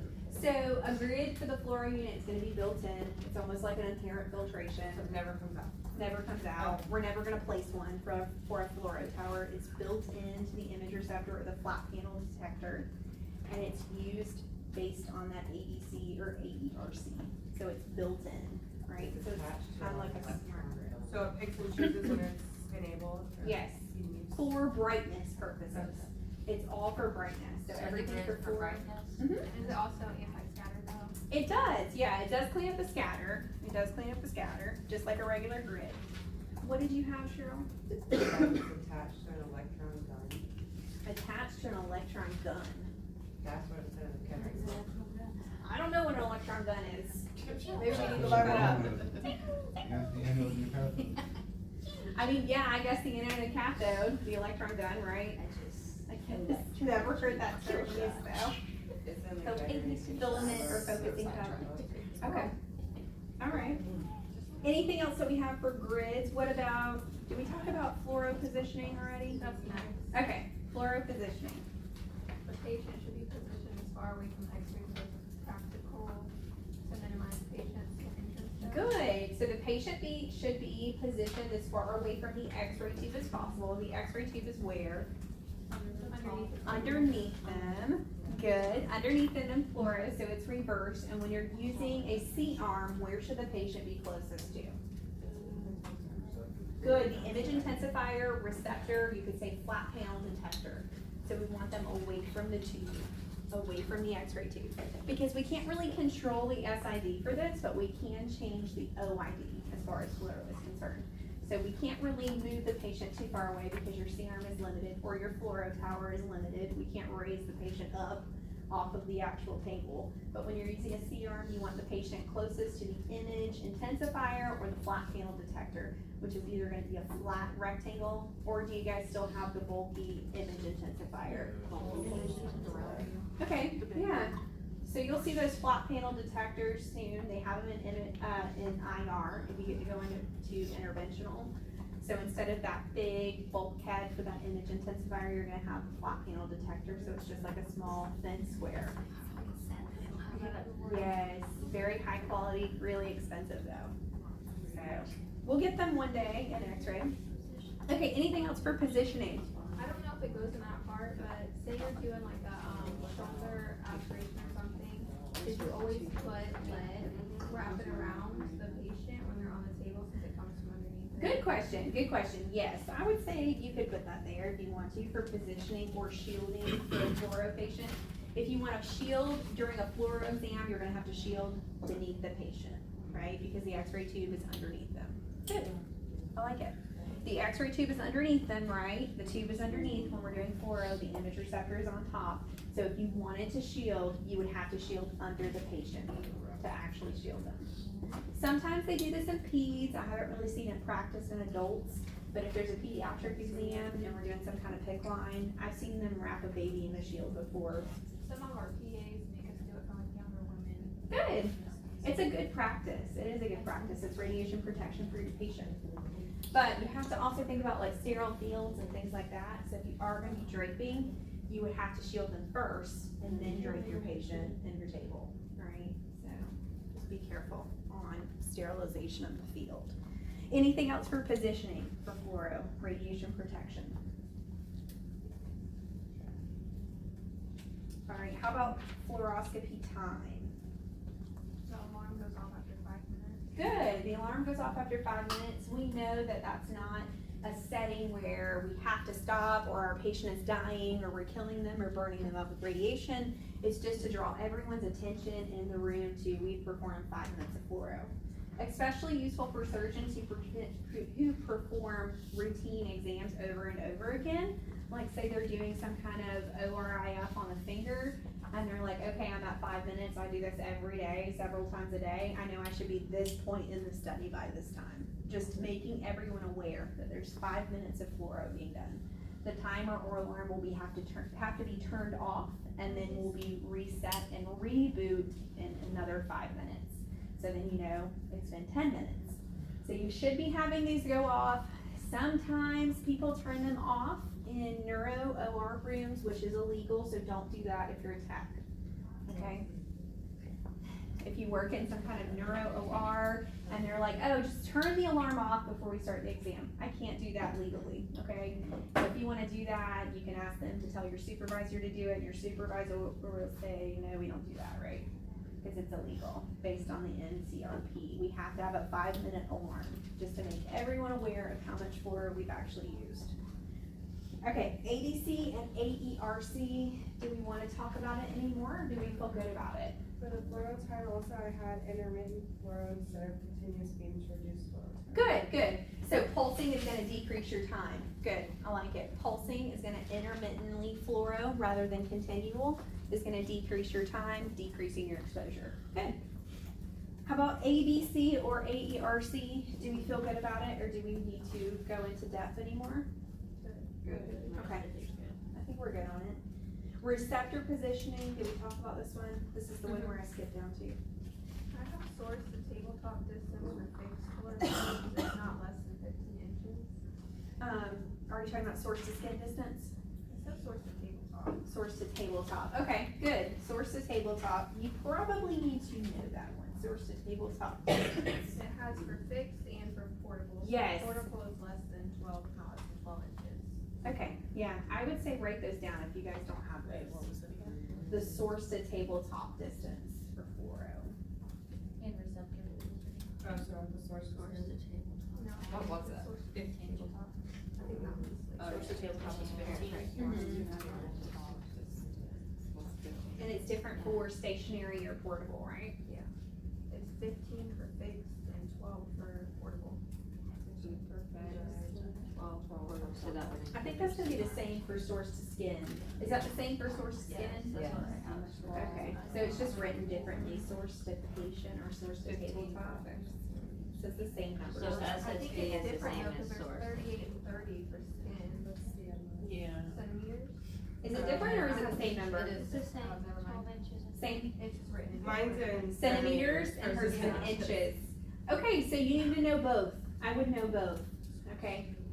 I don't know that the registry's gonna be trippy and give you centimeters when we talk about it in inches, but I can't say that they're not. Ooh, I have questions as well on metrics. So, okay, so on the test with there being REM and stuff on the test, do we need, okay, so don't worry, so I'm focusing on SI units, so only. my sieverts, my millisieverts. Yes, okay. milligray, gray. Okay, so I don't need to know any conversions for rad, okay. Nope, REM, none of those traditional units. okay. Yep. Okay, so anything else for receptor positioning? It's a detail. Receptor positioning for fluoro, I think they're talking about what we already talked about. Your patient should be closest to the image receptor. Your patient should be closest to the image receptor, which in fluoro is the image intensifier or the flat panel detector. Further away from the tube. How about magnification mode? What does magnification mode do to the patient exposure? Sorry, I just did Oh, a conversion sorry. to see if ours was the same, because I had the stuff for, yeah, the skin where she did the. Source to skin distance? But I think it's the same, because mine was in centimeters and hers was in inches, Uh-huh. so 38 centimeters is 14.9 inches, so 15's fine. Yeah. And the 30 centimeters is 11.8, so I think we Very should, close. so it would be the same numbers for both of those categories, we'll just have to memorize that. Centimeters and inches, or know how to convert for the exam. 1 inch is 2.5. 1 inches to how many centimeters? 2.5. I don't know the conversion, I would have to memorize the number. I'd have to memorize the number there. Okay, magnification mode is gonna what, I'm sorry? Increase the dose. Increase the dose. That's all we need to know for radiation protection. Magnification mode is gonna increase your dose, okay? So we don't wanna be working in mag view if we don't have to. Yeah, and then also, like I noticed with the, when we were in a ERCP, like if they mag it in, it makes the like tube hotter, and then. Cause you're increasing your dose so much, cause you have to bump up that MA. So Like same ours thing when we was talk. running where like this thing, was saying it was like at 80%, like we had to stop and let the thing cool down, she was like, that could blow up if it goes like, it kept flashing, and I was like, I mean, it won't, the new machines will cut off. I've never like an old one though. Oh. We're talking about Isn't that the Coro? I was gonna say, it will cut off. I was with Amy and she was like, yeah, that could blow up. She was like, we gotta mag out, like, we're gonna have to take a break, cause they were going in for retrieval. So the flat. Just watching that thing. More magnification.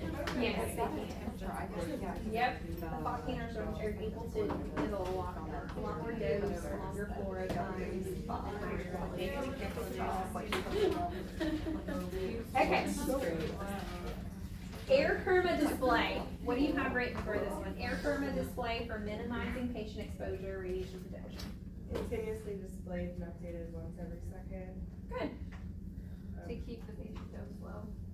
Good, to keep the patient dose low, to keep our eyes on the dose, basically. It's to let us know the air Kerma display is gonna be constant throughout the study. You should be able to recognize where it is on your fluoro unit or on your C-arm, and it's gonna update very frequently. How about last hold image? What is that gonna do to our patient dose? Reduces. Good, it's gonna reduce it. Why?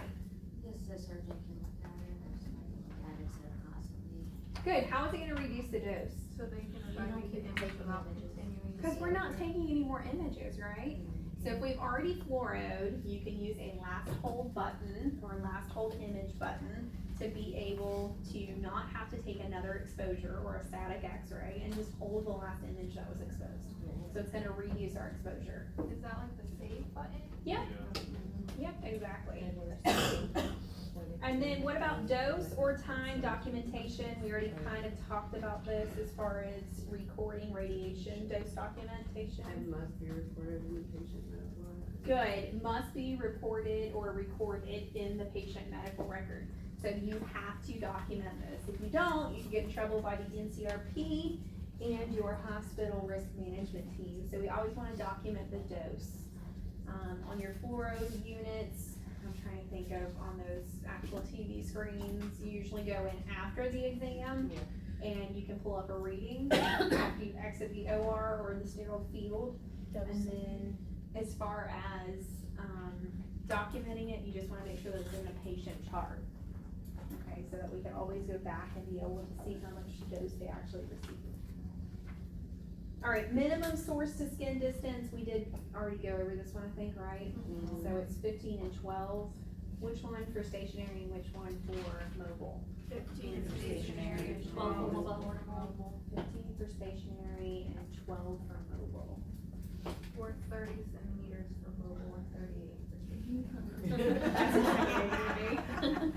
So I don't know the centimeters, but I do remember the 12 and the 15. I'm trying to think of how you guys could remember which one pairs with which. So we have more distance for the stationary, more distance for the Just stationary. think like when you're like out with like the mobile ones, like you just don't have that much room to. I know, I'm thinking the serum is basically pretty limited there, so this is what you get as far as 12, but you could have a 15-inch distance as far as your stationary unit goes. I don't know, however you guys want to record that, you need to know those numbers though, for sure, 15 and 12, and I would know the centimeters if I was taking the registry. I'm not though, so I'm not gonna memorize those. That's not my strong suit. Okay, and then the dose area product meter, or the DAP, what is it? Total irritable dose to patient. Of the patient, and it's expressed in milligrams per centimeter squared. Total air karma. Good. Total air karma, it's expressed in millimeters. This is our most accurate because it has to do with matter, right? Has to do with matter. I'm trying to remember this off the top of my head here. Total air karma striking the surface of the patient. So this is gonna be your most accurate dose documentation, DAP, dose area product meter. Is this read on the monitor or how is it read out? It's on the monitor. The DAP meter, good. On the monitor, so you should be able to do this. Do you document in gray? Hardly Milligray per second. Milligray per second, I would know that as well. Milligray per second centimeter squared. Yeah, MGY centimeters squared. Good, I like it. All right, feel good about the DAP meter? Okay, let's take a break, so you can turn your brain back on. The last section is a little easier than the first one. So we're gonna talk about primary, secondary, and then all of those numbers that you guys have to memorize. So let's come back at 10:45, so you guys have like 11 minutes. I would wait, and then we come back and finish this section up. This is my, let me just make sure. Yes, so 30 pilots, so 230 questions, and you'll have a minute per question.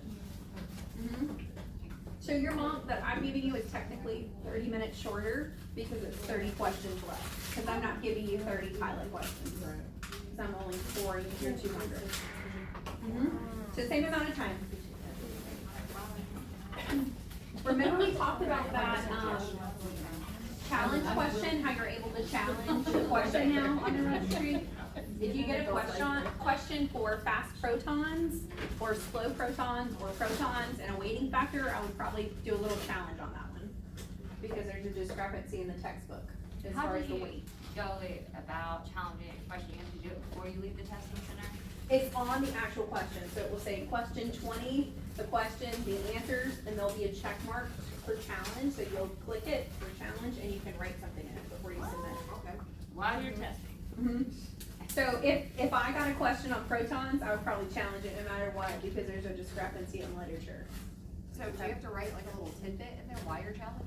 So you can write 2 answers, or no answer, or I would probably write 2 answers per the book. Okay. Yeah, if there's a proton question. But remember, you don't wanna challenge every question, because that's eating away at your time, right? So you wanna take advantage of every moment that you have. Most of you will probably, how did you guys feel for your first mock, since I wasn't in there when you tested? Did you feel like you used the entire time? Who used the entire time? I used a lot of it. A lot. Almost all of it. Okay, did you use the entire time going through, or did you use the entire time going back and checking? I didn't have as much time to go back and check as I thought I would. Okay, did anybody run out of time? Okay, that's good. All right, Are we gonna be able to do it in the computer this time? I don't know. It's just so much better. I'm trying. I'm trying. It's a Canvas issue with the size of my document. That's the problem. So if I can figure it out, yes, I would love for you to test on the computer. Yeah, that's the goal. But I'll let you guys know. I'll post all the details of what time and if you'll be paper testing or online testing. Could you break them up in half, like Like 100 do and part 100? A, part B? I can't split it because it won't score it right. Yeah. Okay, talk about challenging the questions. Yes. And I put this in the homework for the extra credit submission. Okay. Fine. One of the extra credit questions, it asked about, which of the following is patient prep for an esophagram? Okay, good. Yeah, I think a couple people had a question about this one. The right answer was no patient prep was needed. Yeah. And I tipped in here, this is a question that I would definitely challenge, even though the answer is no patient prep is needed. We have patients that come in all the time and they are MPO. Per the textbook, there is no prep needed. Think about where your esophagus is located and how fast food processes through there. So per the textbook, that would not be a challenge. So upper GI versus It's just like clinical It's wise, per- it confuses us It's your because clinical they do process, it. and sometimes from an esophagram, clinically, they would go into an upper GI, and yes, they would have to be NPO for an upper GI. But an esophagram, straight esophagram, a patient can drink some water or eat a cookie and then walk in the exam. I looked this up on cedarsinai.org. What is that? You've ever heard of Cedar-Sinai Hospital? This came straight off of Cedar-Sinai Hospital. But is that a textbook? Cause that sounds like a department protocol. This is Cedar-Sinai Hospital. Yeah. protocol. So I wouldn't look for protocols for hospitals. Because we could look on I saw BaptistHealth.com and it would say multiple NPO, right? websites. Hospital protocol. Look in your textbook. What does Bontrager say? I don't know, I didn't look in Bontrager. I would use that as your number one tool. Don't Google, don't look at protocols for hospitals, because there are many hospitals, but per the registry and ASRT, there is no prep required for an esophagram. It makes sense. Yeah, it's because Now the that food you is gonna pass explained by, it. I mean, you're just looking from here to the stomach. So if you're not looking in the stomach, it doesn't matter if there's gastric secretions or, pyloric stenosis taking place, it has nothing to do with the stomach. So your esophagus solely is what we're focusing on for the exam. Use your textbooks for the program, okay? Don't Google, don't look at hospital protocols, because they're all gonna be different. Yeah, I had a question on this one. I was just wondering if there was supposed to be a picture or if it was just like left blank without. what does it say? Maybe there was. Aspect of the rib or articulation of the thoracic vertebral body. I just didn't know, cause all this is things. Oh, no, there was not supposed to be a picture there, that was just the way it's formatted. Yes. All right, let's move on and try to get through this last portion. And your exam is next week. Okay, so the first one, personnel protection, ALARA. What does ALARA mean? Okay, good. So what does that mean in regular terms? image and use the as low KBP from that village. Right, as low as the technique as you can possibly use to where the image is still diagnostic quality. So where we can still actually be able to see what we need to see and the radiologist can read it. Okay, sources of radiation exposure. So A, primary X-ray beam, or B, secondary radiation. So primary X-ray beam is what? Comes straight out from the tube. You can note it as the central ray of the beam, or CR if you want to. So primary X-ray beam is what is exiting the tube housing, exiting the tube housing.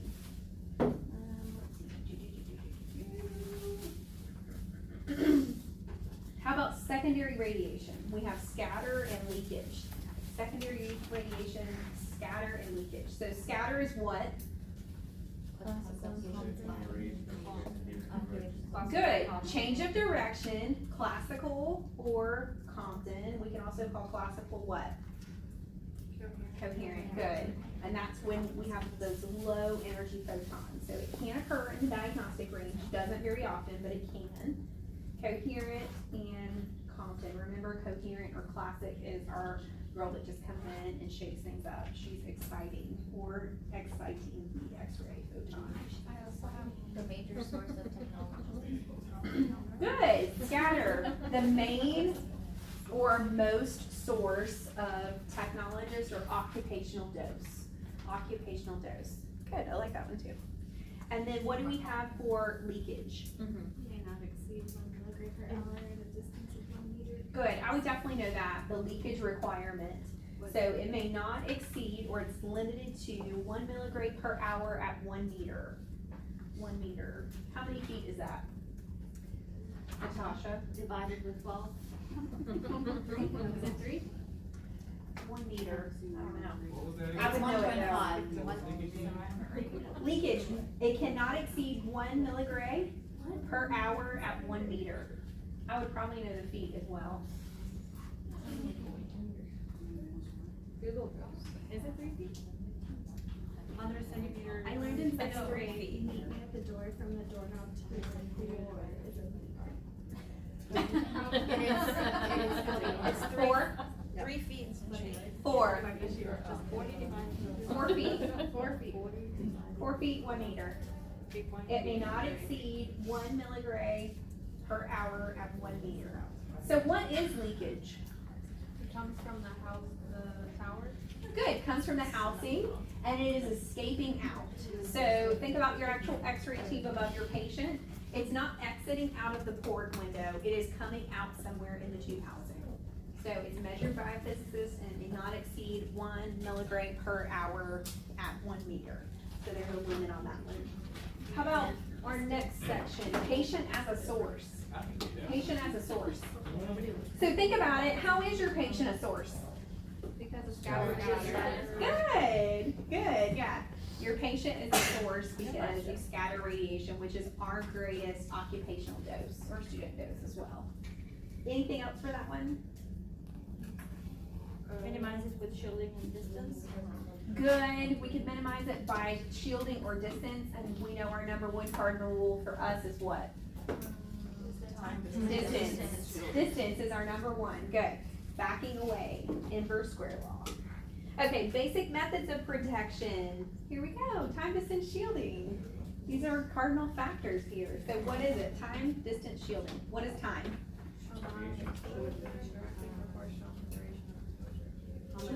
Radiation exposure accumulated over time. Good, radiation exposure over time. So how do we reduce the dose or keep us safe? So like switching out text when you're doing like, you get just like a soft room. Good, But they're not rotating students, just X. yes. All right, we never radiate students, right?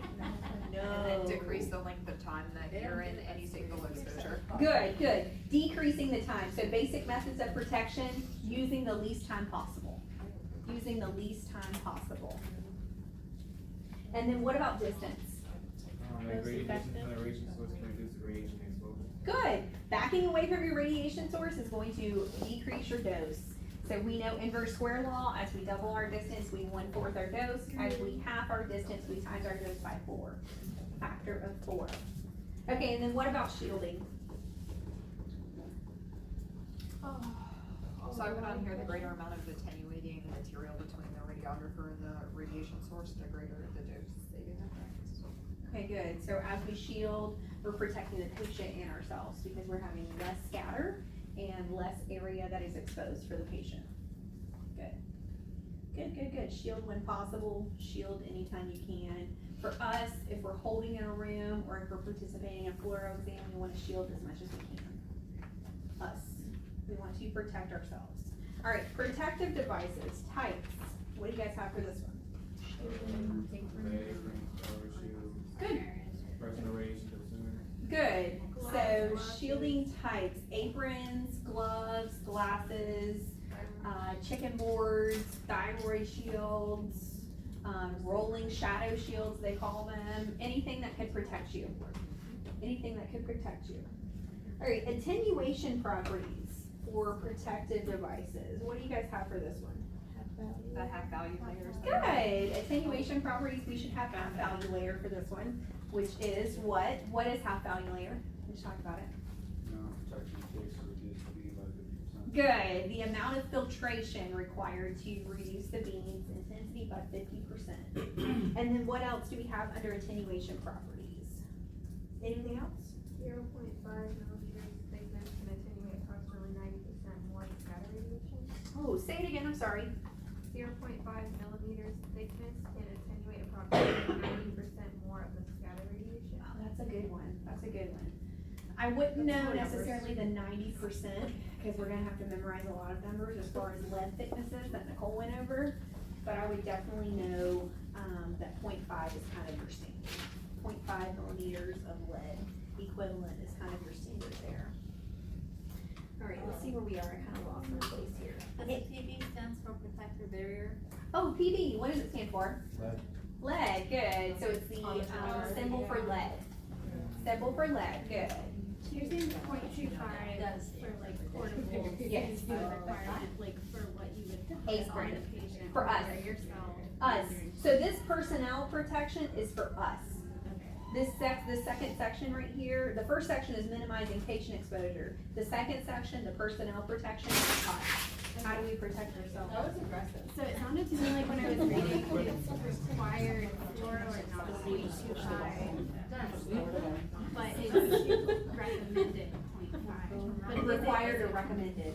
Is it 0.5 required for fluoro, like it is required? I believe it's 0.5 required for fluoro and 0.25 required for mobile. I believe so. Yeah, because the next one is minimum lead equivalent. Yeah. Because I have 0.25 millimeters. All right, so let's go through these minimum lead equivalents for the NCRP number 102. So we should have lead aprons, 0.5, and sometimes you will see this in textbooks as 0.25 to 0.5. But no, just like I talked about during Nicole's presentation, for fluoro or in the room or intraoperatively studies, we're gonna have 0.5 millimeters of thickness. For mobile studies, for portables, for any time that we're taking the portable in and out and we're exposing, we need at least one lead shield, lead apron, and it has to be at minimum 0.25. You have to memorize all of this. Yes, I would know all of these. I would know all of them. And if you want to associate kind of those quality factors or those weighting factors for tissue, the reason that I'm able to remember eyes is you need to protect your eyes more than your hands. So your glasses are gonna be 0.35. Your thyroid is very radiosensitive, so 0.5, so we're gonna increase the thickness there. The Bucky slot cover is kind of gonna protect you as a whole. It's gonna protect maybe your, waist level region. I mean, some people it's gonna be more like femur level if you're taller. So that's gonna be 2.5 millimeters of lead equivalent. What else do you guys have for this one? Thyroid. What do you have for the Bucky slot cover? I have 0.25. 0.25. Great. Gloves. 0.25. Gloves, 0.25 millimeters of lead equivalency. What else do you guys have? The curtain. The curtain, good.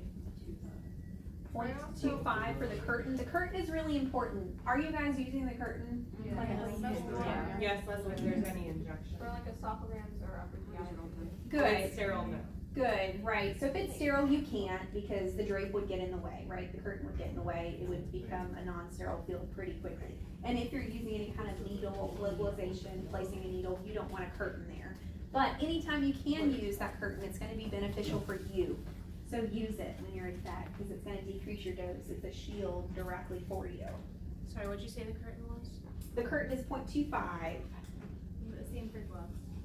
Gloves, 0.25, yep, 0.25.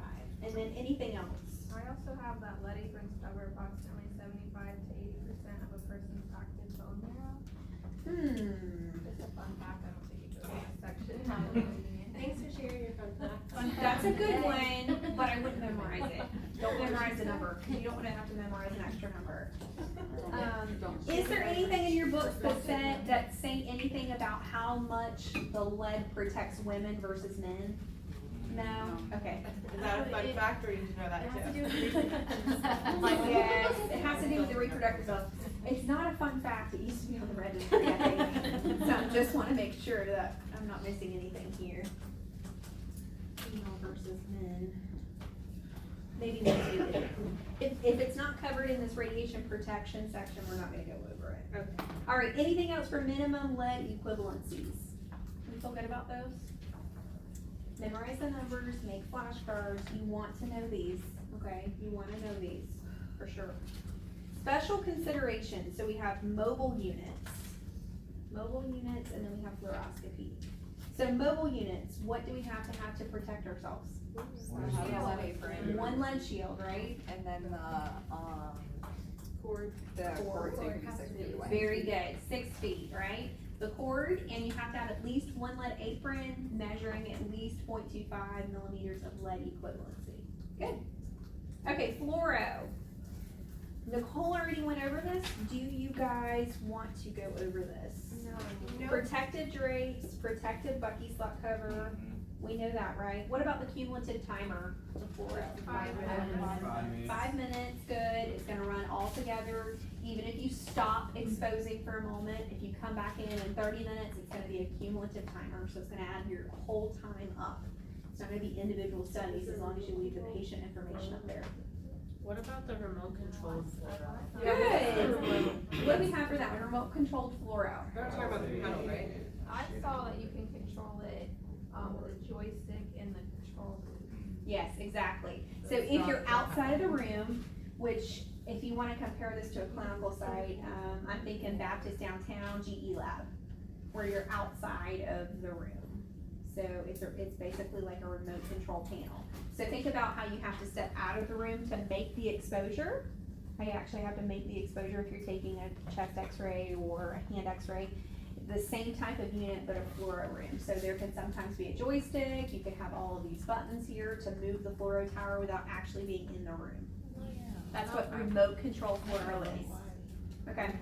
Sometimes, some of the newer units have almost like the remotes that you can control like a ceiling fan with. Same thing, you could be outside of the room, outside of the glass, moving the panel up, moving the panel down, moving the patient up, moving the patient down, exposing, pulsing, turning the light on, things like that. That for the X-ray. You do? Oh, yeah, it doesn't work. We don't, nobody uses it. For just static x-ray or fluoro? For like the buffer tray, to move it up and down. Okay. Remote controlled fluoro. Alright, guidelines for fluoro and mobile units. So this is NCRP 102 and 21 CFR. What are they talking about here? Guidelines for fluoro and mobile units. Is that like a subcategory for fluoro exposure rates? Yeah. Okay, what do we have for this one? Okay, I found it online, but I feel like I don't know what I'm reading.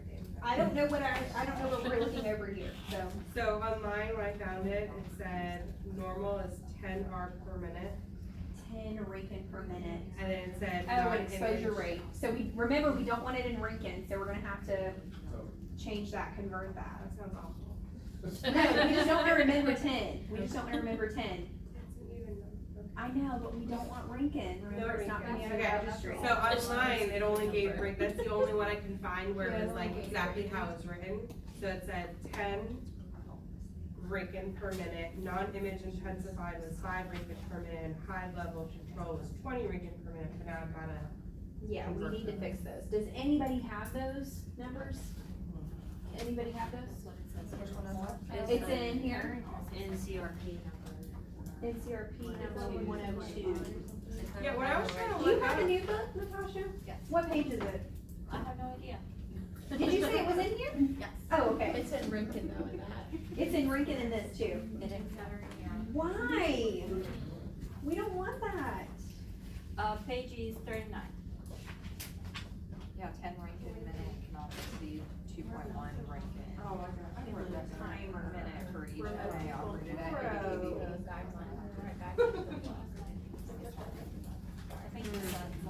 Maximum exposure at the tabletop of a fluoro unit is 10 Rinkin per minute. Cannot exceed 2.1 Rinkin per minute for each MA of operation at 80 kVp. All right, let's find this, because we gotta find the right number here. It should not be in a traditional unit, because that's not gonna help us. I'm gonna try to find it, you guys try to find it too. I think he said.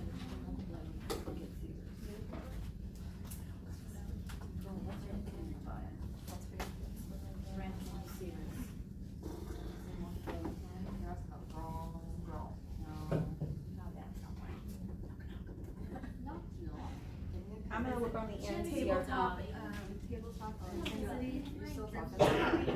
What is it? Tabletop intensity For fluoro, yeah. it says 100 milligram per minute. Must be less than 100. Per minute for, does it say anything specific for, For high level control, fluoro must not exceed 200 milligram per minute. okay, that sounds right. That's out of the. Okay, so that's our right number there. So that's what we need to write down. What is What is it? it? So, go ahead, Jesse. The tabletop intensity For normal, she's gonna give you the normal of range the first. fluoroscopy, fluoroscopy, Fluoroscopy. I can't read right now. Must be less than 100 milligram per minute.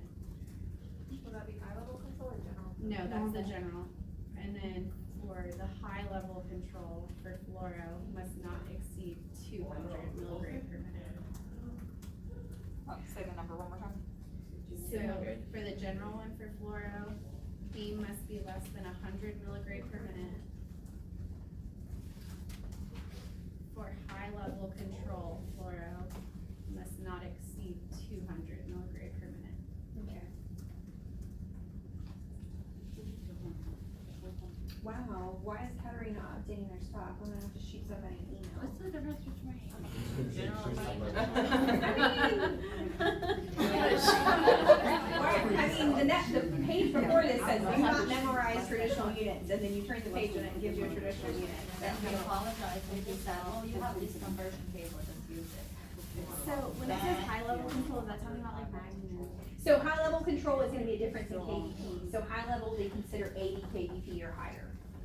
So it's a difference in KDP. So if you're doing 80 KDP or higher, it's considered high level. And 80 and Below 80 is gonna be regular or normal tabletop exposure. So you're basically just multiplying it by 10. Okay. If you're going from Rankin to milligrams, now if you're going to gray, it'd be different. Not milligrade. So if they give us anything in Rankin, we need to challenge it. Yeah, challenge that. They'd be like, not today. Yeah. We don't need to know that. That's a fun That's why I fact. don't recommend any conversion table, because they're not gonna give you anything. You don't need to know how to convert. Don't memorize two numbers. It has it in Rankin too. Do it. You have to do enough math in the image production section, right? So we don't wanna do more than we have to. Okay, exposure switch guidelines, we kind of already talked about this. What kind of exposure switch? Deadman type switch, meaning you have to apply pressure for the exposure to take place, and you have to hold your hand or positive pressure on the button for it to continue to expose, right? Right. Okay, good on that. Oh, I have one more thing too. The cumulative timing device, I didn't realize this in case I asked. It must be available to signal audibly, visibly, or both. Audibly, visibly, or both. Okay, audibly, visibly, or both for the cumulative timer. We know it's usually an alarm, sometimes it flashes too, right? Are you supposed to be able to for sure hear it in the room and in the, like, say, the control room, it's gonna go off? Yeah, you should be You're able to supposed hear to it. be able to hear it in the room. It Yeah. won't let you expose again until you turn it off, reset that alarm. Mhm. Yeah, you can't keep going until you acknowledge the alarm. So it wants to make sure that you get it for sure. Okay, radiation exposure and monitoring. Our other Nicole went over these dosimeters, so let's just breeze through these if you guys want to talk about these. Did you break them up into areas? Okay, so first we have, well, what do you have, what do you guys have? Film badge. Film badge, what is it? Consists of plastic case. So it's mostly, it's inexpensive, it's reliable. Good.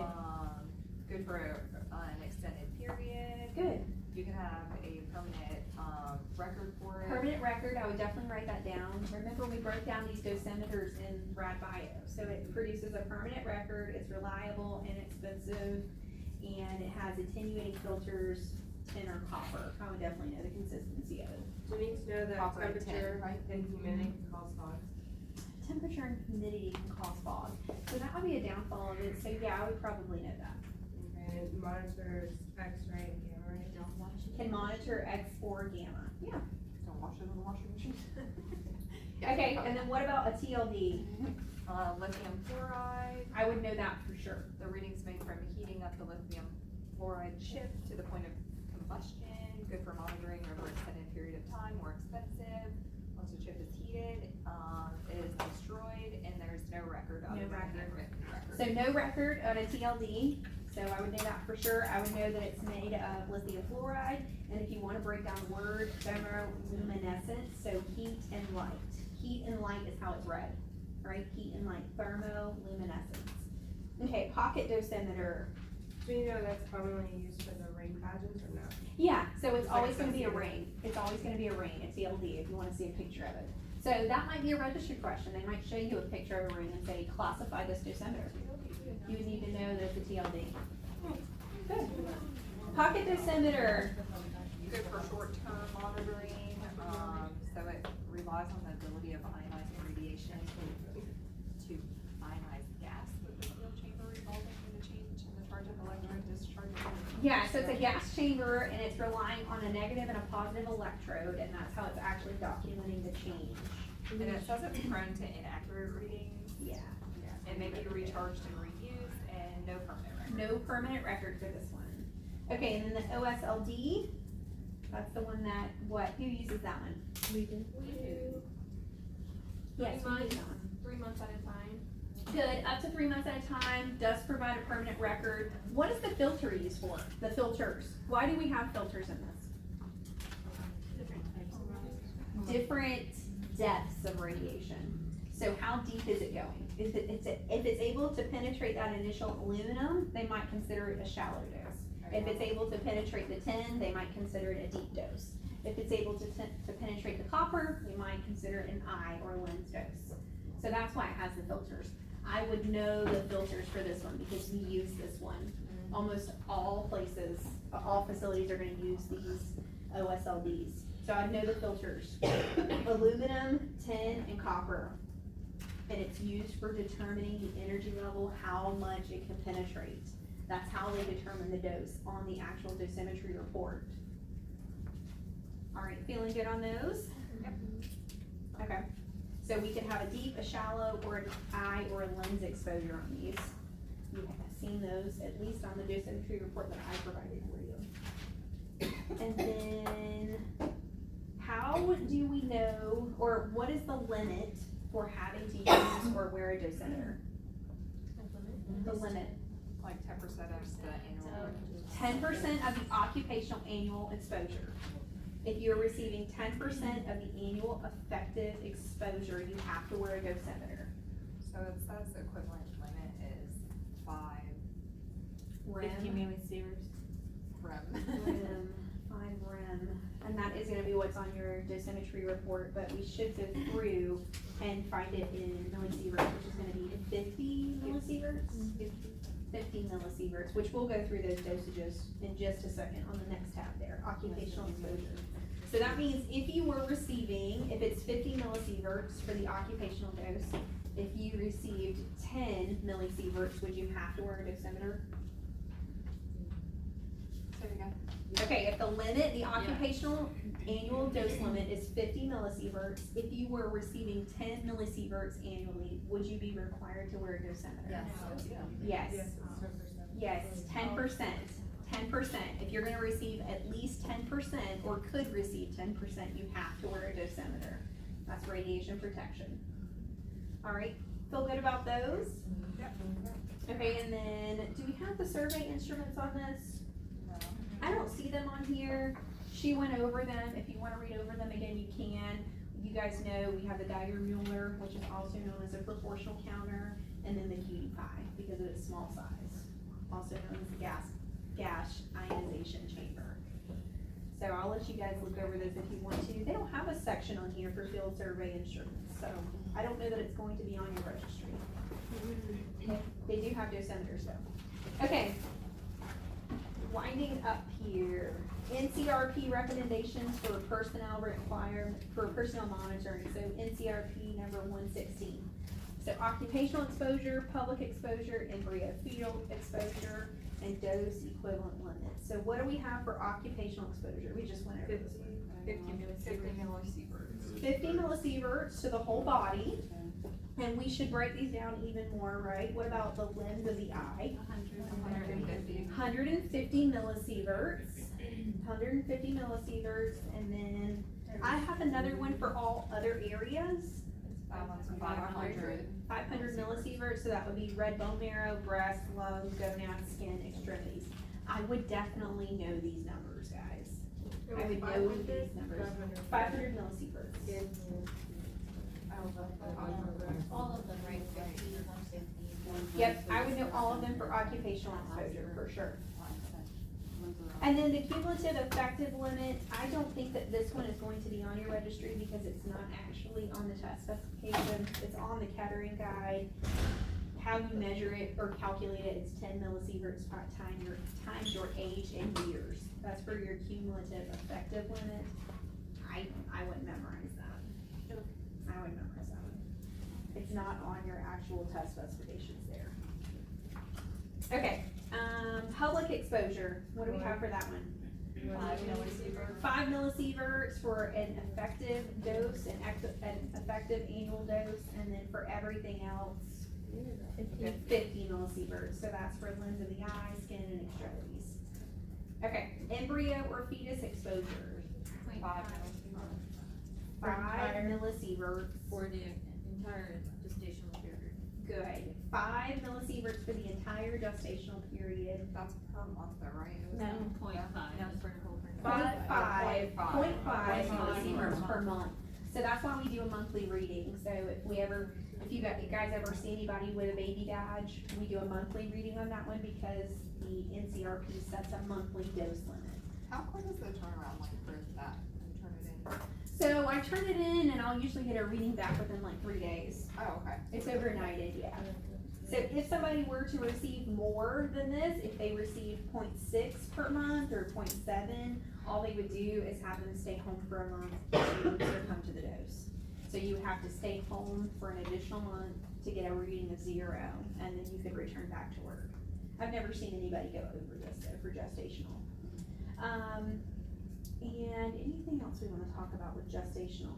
You guys already talked about where you should actually wear the monitor. How about where you should wear it as far as under or over lead? Under the leg. Good, under the leg.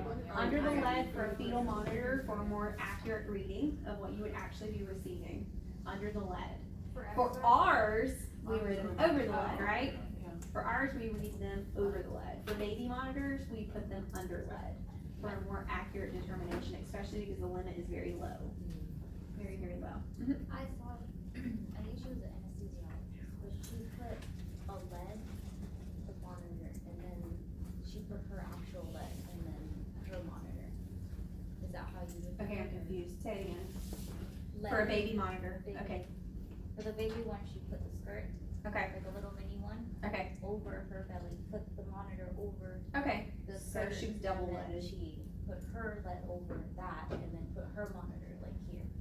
So there is some controversy regarding double shielding, because there's a little bit of controversy determining like if the lead is actually protecting you or forcing the scatter to be trapped in double leading. But if it's a question specifically on a fetal monitor, it should be under the lead. The actual OSLD that we wear should be over. Yeah. So over for us, under for baby monitor. I wouldn't recommend double shielding, because there's a little bit of controversy with that, we don't know the effects. Alright, dose equivalent limits, or DEL. Max permissible dose. Maximum permissible dose, so that was what it used to be known as, and now it's called dose equivalent limits. Anything else we need to know for it, or know about it?